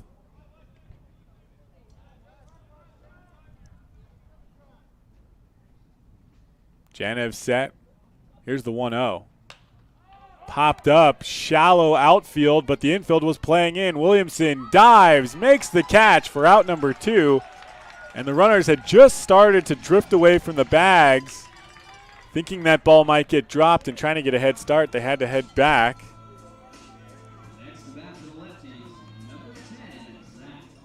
So Williamson, who has made a habit of making diving catches, makes one almost at the infield dirt, but Myers and the rest of the infielders were playing in on the infield grass, so they couldn't get back quick enough, and Williamson able to get there and make the play for out number 2. Here's Zach Thomas. Hitless so far tonight. Reached on an error back in the first. Swing and a miss at the first pitch.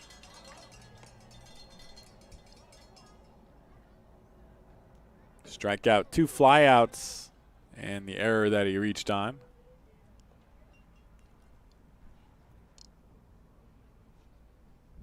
Thomas, the DH in today's contest.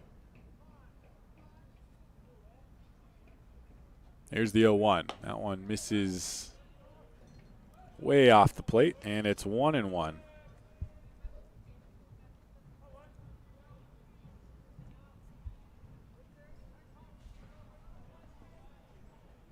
Janev's being asked to come into this game low pressure situation as the Pippins already trailed 8-1 at that time. The 1-1 misses high, and it's 2-1.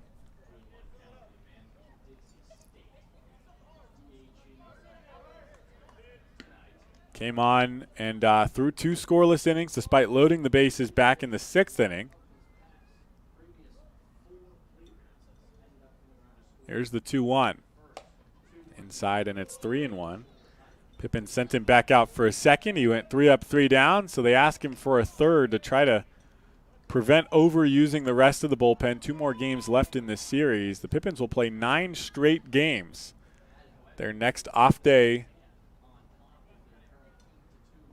won't come until Thursday, next Thursday, as they play these 3 at home. The 3-1 changeup in there for a called strike, and the count is full. Then the Pippins take off Friday through Sunday at Bend, travel to Bend, and then Monday in Walla Walla.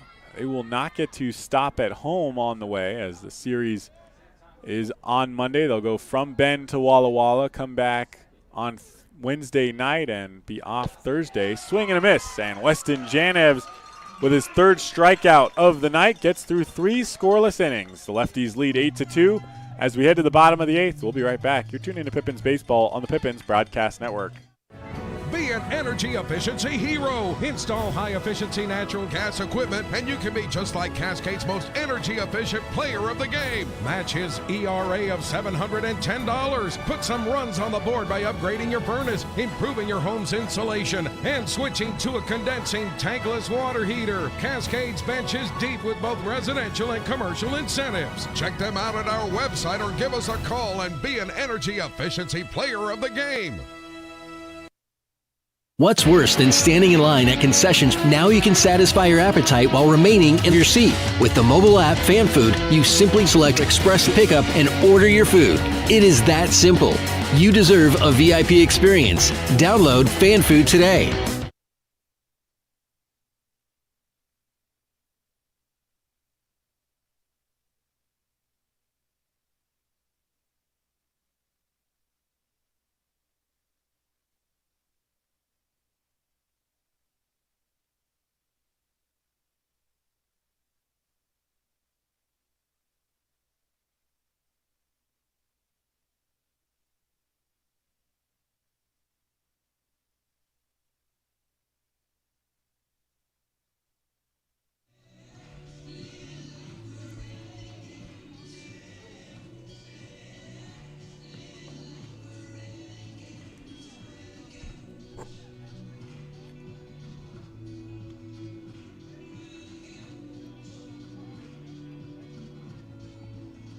Welcome back to Yakima County Stadium. New pitcher for the Port Angeles Lefties after Stephen Brooks gets through 5 2/3 innings. Justin Miller was pulled with 1 out in the 2nd. Brooks pitched all the way through the 7th. And here in the 8th, taking over for the Lefties is Tetsuya Uemoto.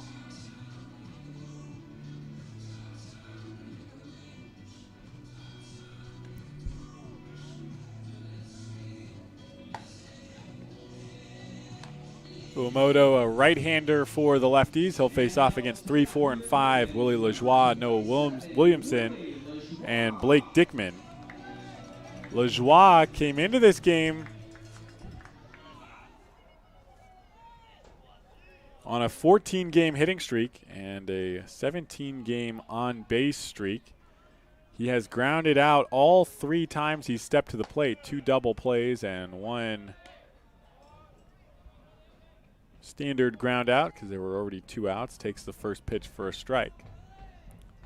First batter to face Uemoto in this game. In the bottom of the 8th, the Lefties lead 8-2. This one taken in the dirt. And it's 1-1.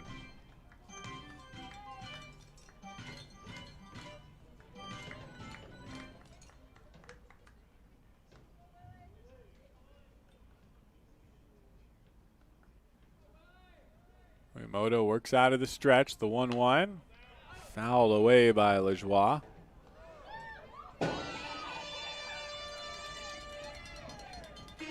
Works out of the stretch. When he starts his delivery, holds his leg up in the air, hangs there for a second before pitching. Here's the 1-2. That one bounces in, and Lajoie takes its 2-2.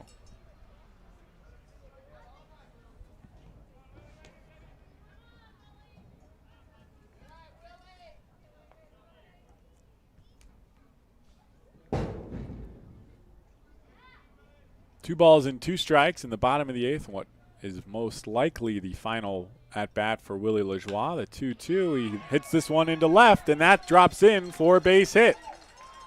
So he extends the streak.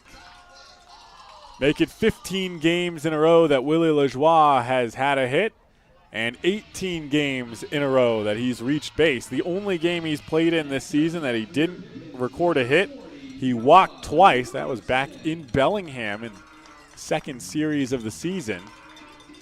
And so here's Noah Williamson. Hit a leadoff home run in the bottom of the 6th inning, 107 miles per hour off the bat. Traveled 423 feet. First pitch. Made a very late decision to try to hold back his swing, so he swings at one in the dirt, and it's 0-1.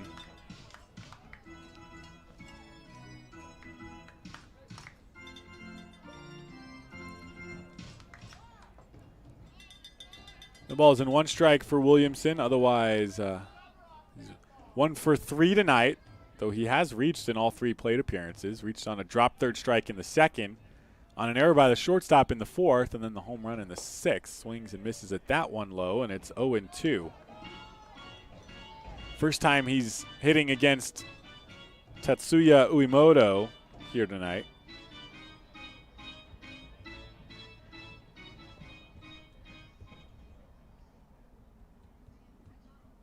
No balls and 2 strikes. Lajoie on first, no outs. Pitch. Hit hard toward the third baseman, Coleman Schmidt, who took his eye off the ball a little bit too quick. Went right under his glove and out into left field, so it's a base hit for Noah Williamson.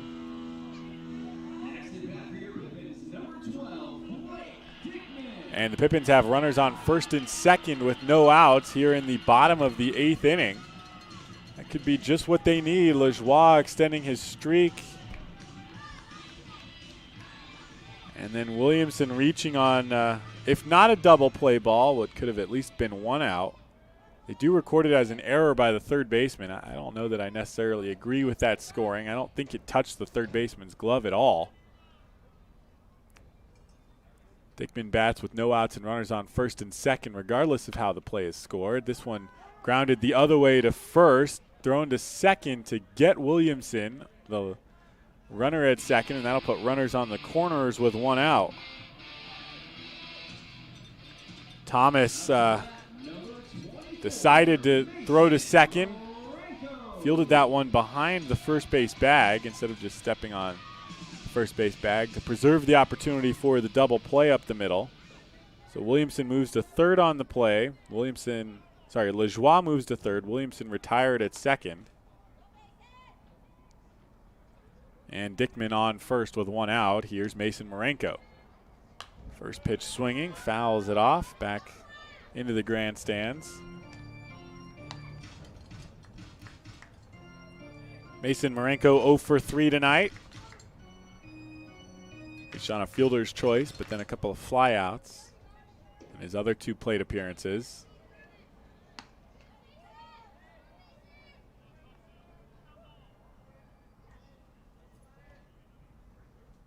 Here's the 0-1. Grounded back up the middle. Espinoza flips it to second, on to first in time, and the heads-up play by Shea Thomas to preserve the opportunity for the double play turns into a double play up the middle. And the Pippins are retired after the first 2 batters reach in the bottom of the 8th. We head to the 9th. Lefties look to extend their 6-run lead. You're tuning into Pippins Baseball on the Pippins Broadcast Network. Sure glad we went to Les Schwab. I'm glad the baby's still happy. Well, I'm just glad that along with tires, Les Schwab also does brakes, alignment, and a bunch of other safety services. I mean, if we'd gone to a cheap tire store instead, I'd be a doggone wreck. My thoughts exactly. Les Schwab Tires. Proud to be ranked #1 in overall customer satisfaction for aftermarket tire replacement by J.D. Power 2 years in a row. Our staff loves baseball, and we know how to match you with the perfect vehicle that fits your baseball lifestyle. We know that you'd rather be getting ready to head to the field or the big game, so we make sure you have the most efficient and stress-free experience as possible. So if you're a baseball fan in the market this month for a newer vehicle, go online or give us a call so that you can set up a time for you to experience our easy and upfront pricing and our hands-on trade-in process that will really ensure you have a great experience and get a great value while shopping with us. Harvest Auto, where we're happy to support you and the activities you love.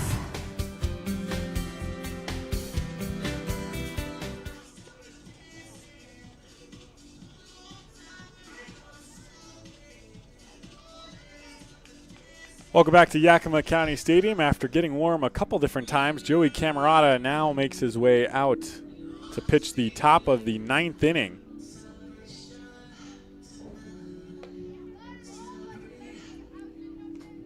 Was an example of a pitcher that the Pippins were able to get a lot of innings in during the non-league stretch of play, about as low stress as it gets, and really showed improved stuff over those couple of outings.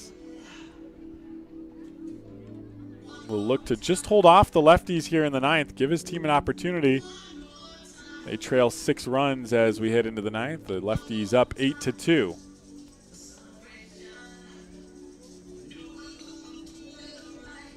Camerata, his latest appearance was on the 26th of June against the Walla Walla Sweets. He pitched 2 innings, did give up 4 runs, 5 hits and 3 walks.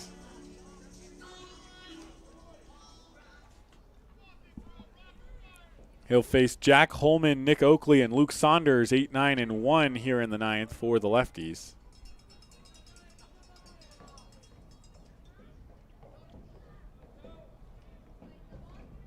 Works out of the stretch with nobody on. Fouls off the first pitch, Jack Holman does.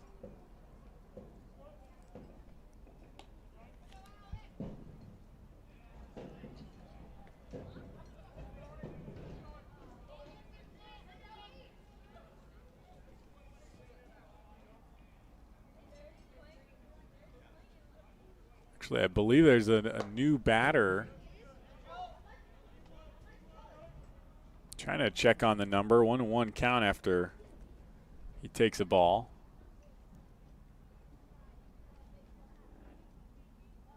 And it is. It's Tommy Takayoshi batting in place of Jack Holman. Takes ball 2 up over his head. Takayoshi, another catcher on this roster for the Lefties.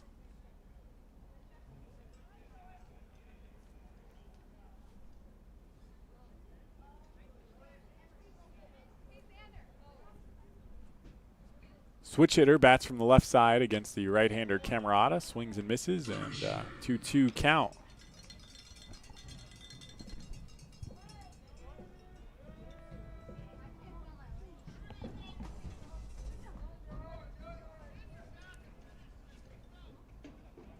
Top of the 9th inning. Lefties lead 8-2. Camerata came on for this inning. Here's the 2-2 to Takayoshi. Half swing, grounds it to the right side. Mason Marenko fields it on the run. The throw to Lajoie in time for out number 1.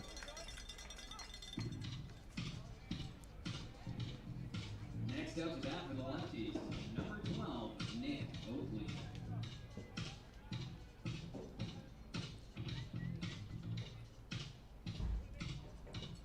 Nick Oakley will bat. 1 for 4 tonight. Reached on an error in the first and has a base hit in the 5th. Takes ball 1 after squaring around.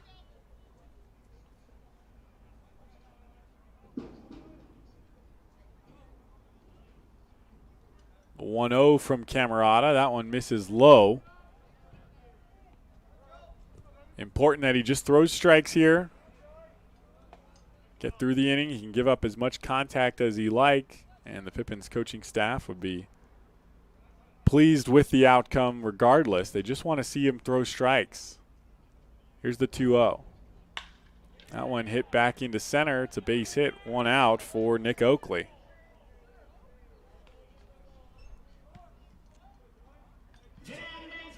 And things like that, they're going to happen, but put the ball in play. It's better than throwing it in the dirt. And he agrees with that philosophy. It's just all about working through the kinks and getting the execution down. Top of the order, Luke Saunders bats for the Port Angeles Lefties with 1 out and 1 on.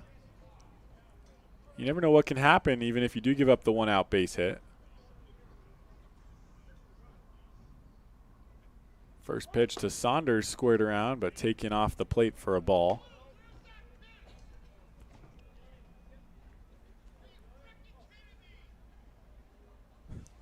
Some of the fans down in Lefties giving the plate umpire a little piece of their mind. Here's the 1-0. Runner takes off inside, called a strike. The throw not in time, and Chaz Myers didn't catch it anyway. So 1-1.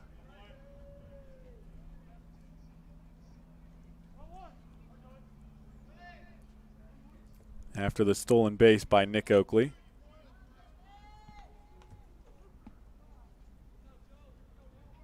So runner on second with 1 out. Camerata the 1-1. Just below the knees, and it's 2-1.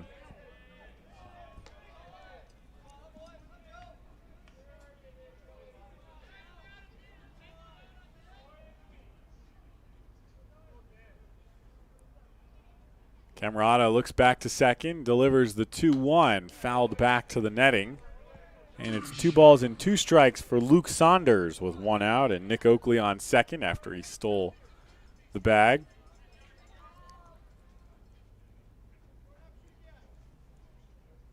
Javi Espinoza, who has yet to reach base tonight, stands on deck.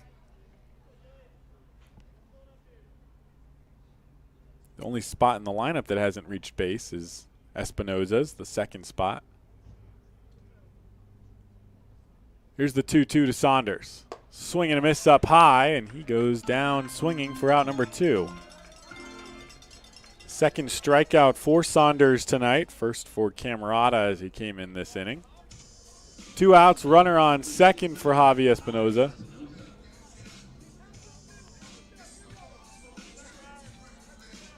Oh for 5 on the night.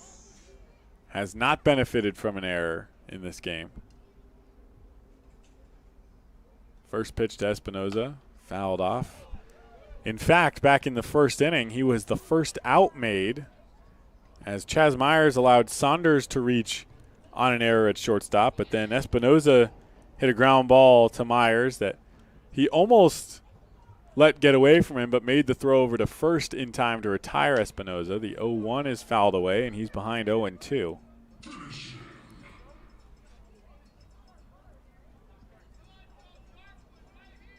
So a tough first inning for Javi Espinoza, as well as Garrett Lake, who struck out in that inning. The next 6 batters would reach either by hits or errors. The 0-2 up high, and Espinoza lays off. That's exactly where they wanted the pitch. But Espinoza lets it fly. So 1-2 for the lefty. Runner on second, 2 outs. Here's the pitch. Grounded back up the middle. Camerata gloves it. He'll jog over to first, and he'll take it himself. Steps on first base to retire Javi Espinoza. Never seen that one. That'll take us to the bottom of the ninth. Camerata does his job and keeps the Lefties off the board. The Lefties lead 8-2 as we head to the last chance for the Pippins. You're tuned into Pippins Baseball on the Pippins Broadcast Network. Stay connected and let Perry Technical Institute provide you with essential skills to take your career to the next level.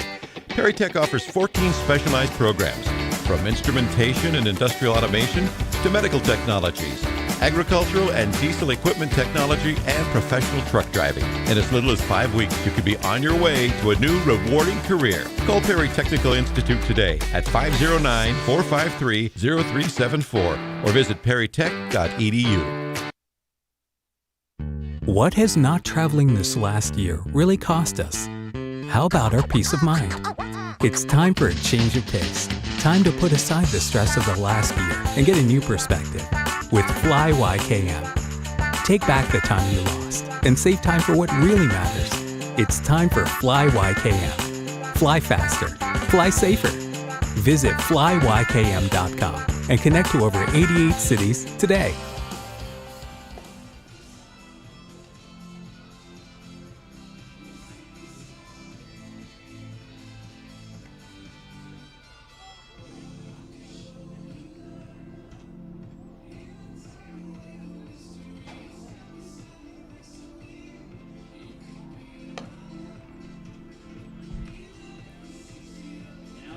Welcome back to Yakima County Stadium. Tetsuya Uemoto comes back out for the bottom of the ninth inning. He'll face 7, 8, and 9 Bryce Martin Grudzalonic, Austin Plante, and Chase Graves to start things off as the Pippins have a 6-run hole to dig themselves out of.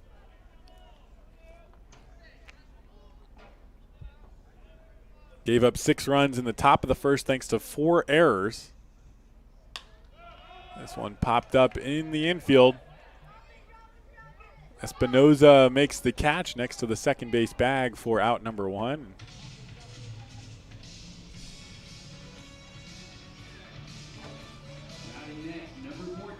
Bryce was rounding first, about on his way to second when that ball was caught. Big turn from him. In the event that an error might have been made, he thought about trying to take second. So Plante will bat lefty against the right-handed Uemoto. Pitch on the outside corner, strike 1. Uemoto with nobody on, his stretch features a little bit of a hang as he lifts his leg. With runners on, he does not delay like that. No balls and 2 strikes as Plante swings through one. He's got 2 strikeouts tonight, 0 for 3.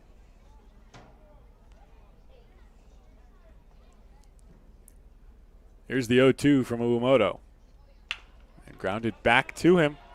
But he loses it on the transfer, lost his hat, was more worried about the hat, and threw off target to Shea Thomas. So Uemoto loses his head literally and figuratively, and Austin Plante reaches with 1 out on the error.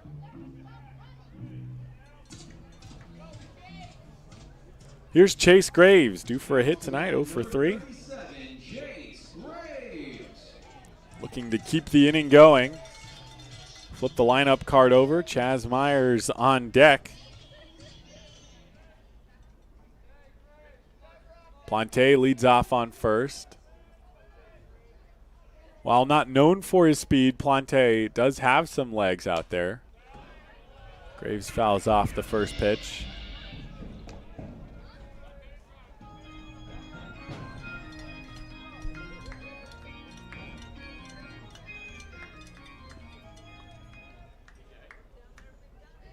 .60-yard time for Plante, slightly better than average. Here's the 0-1. Grounded left side foul behind Crust Angel at third. Alex Fernandez comes out of the dugout to grab it, which at least looks like a good sign that he wasn't hurt. It wasn't pulled because he was hurt in this game. I don't necessarily like As I said, I don't necessarily know the reason. I didn't see an obvious reason why they replaced Fernandez with Holder. Here's the 0-2. Graves fouls that one off. Always the possibility that they decided to go with just the better defensive option, Holder, who arguably is the better offensive option, at least power-wise. Fernandez, a utility player, so able to play most anywhere. The 0-2 to Chase Graves, hit up the middle, and he's got his first base hit of the night. About as well-timed as they can come. Got it past the shortstop Oakley, and that puts runners on first and second with one out.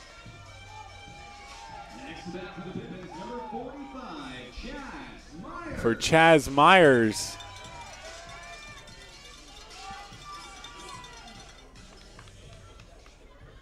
Myers 1 for 3 tonight, with a walk as well. Faces Uemoto for the first time tonight.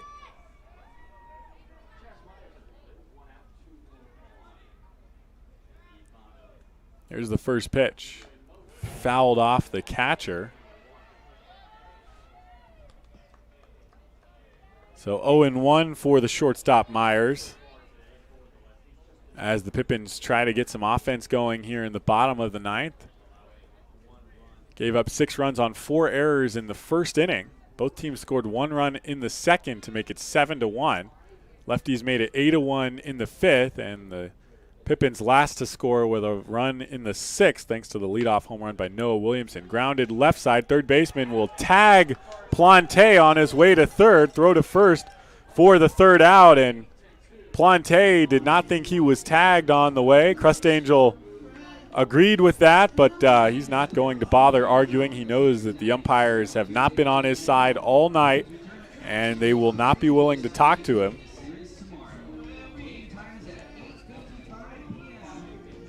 So the double play ends things. The 4th double play of the night turned by the Port Angeles Lefties.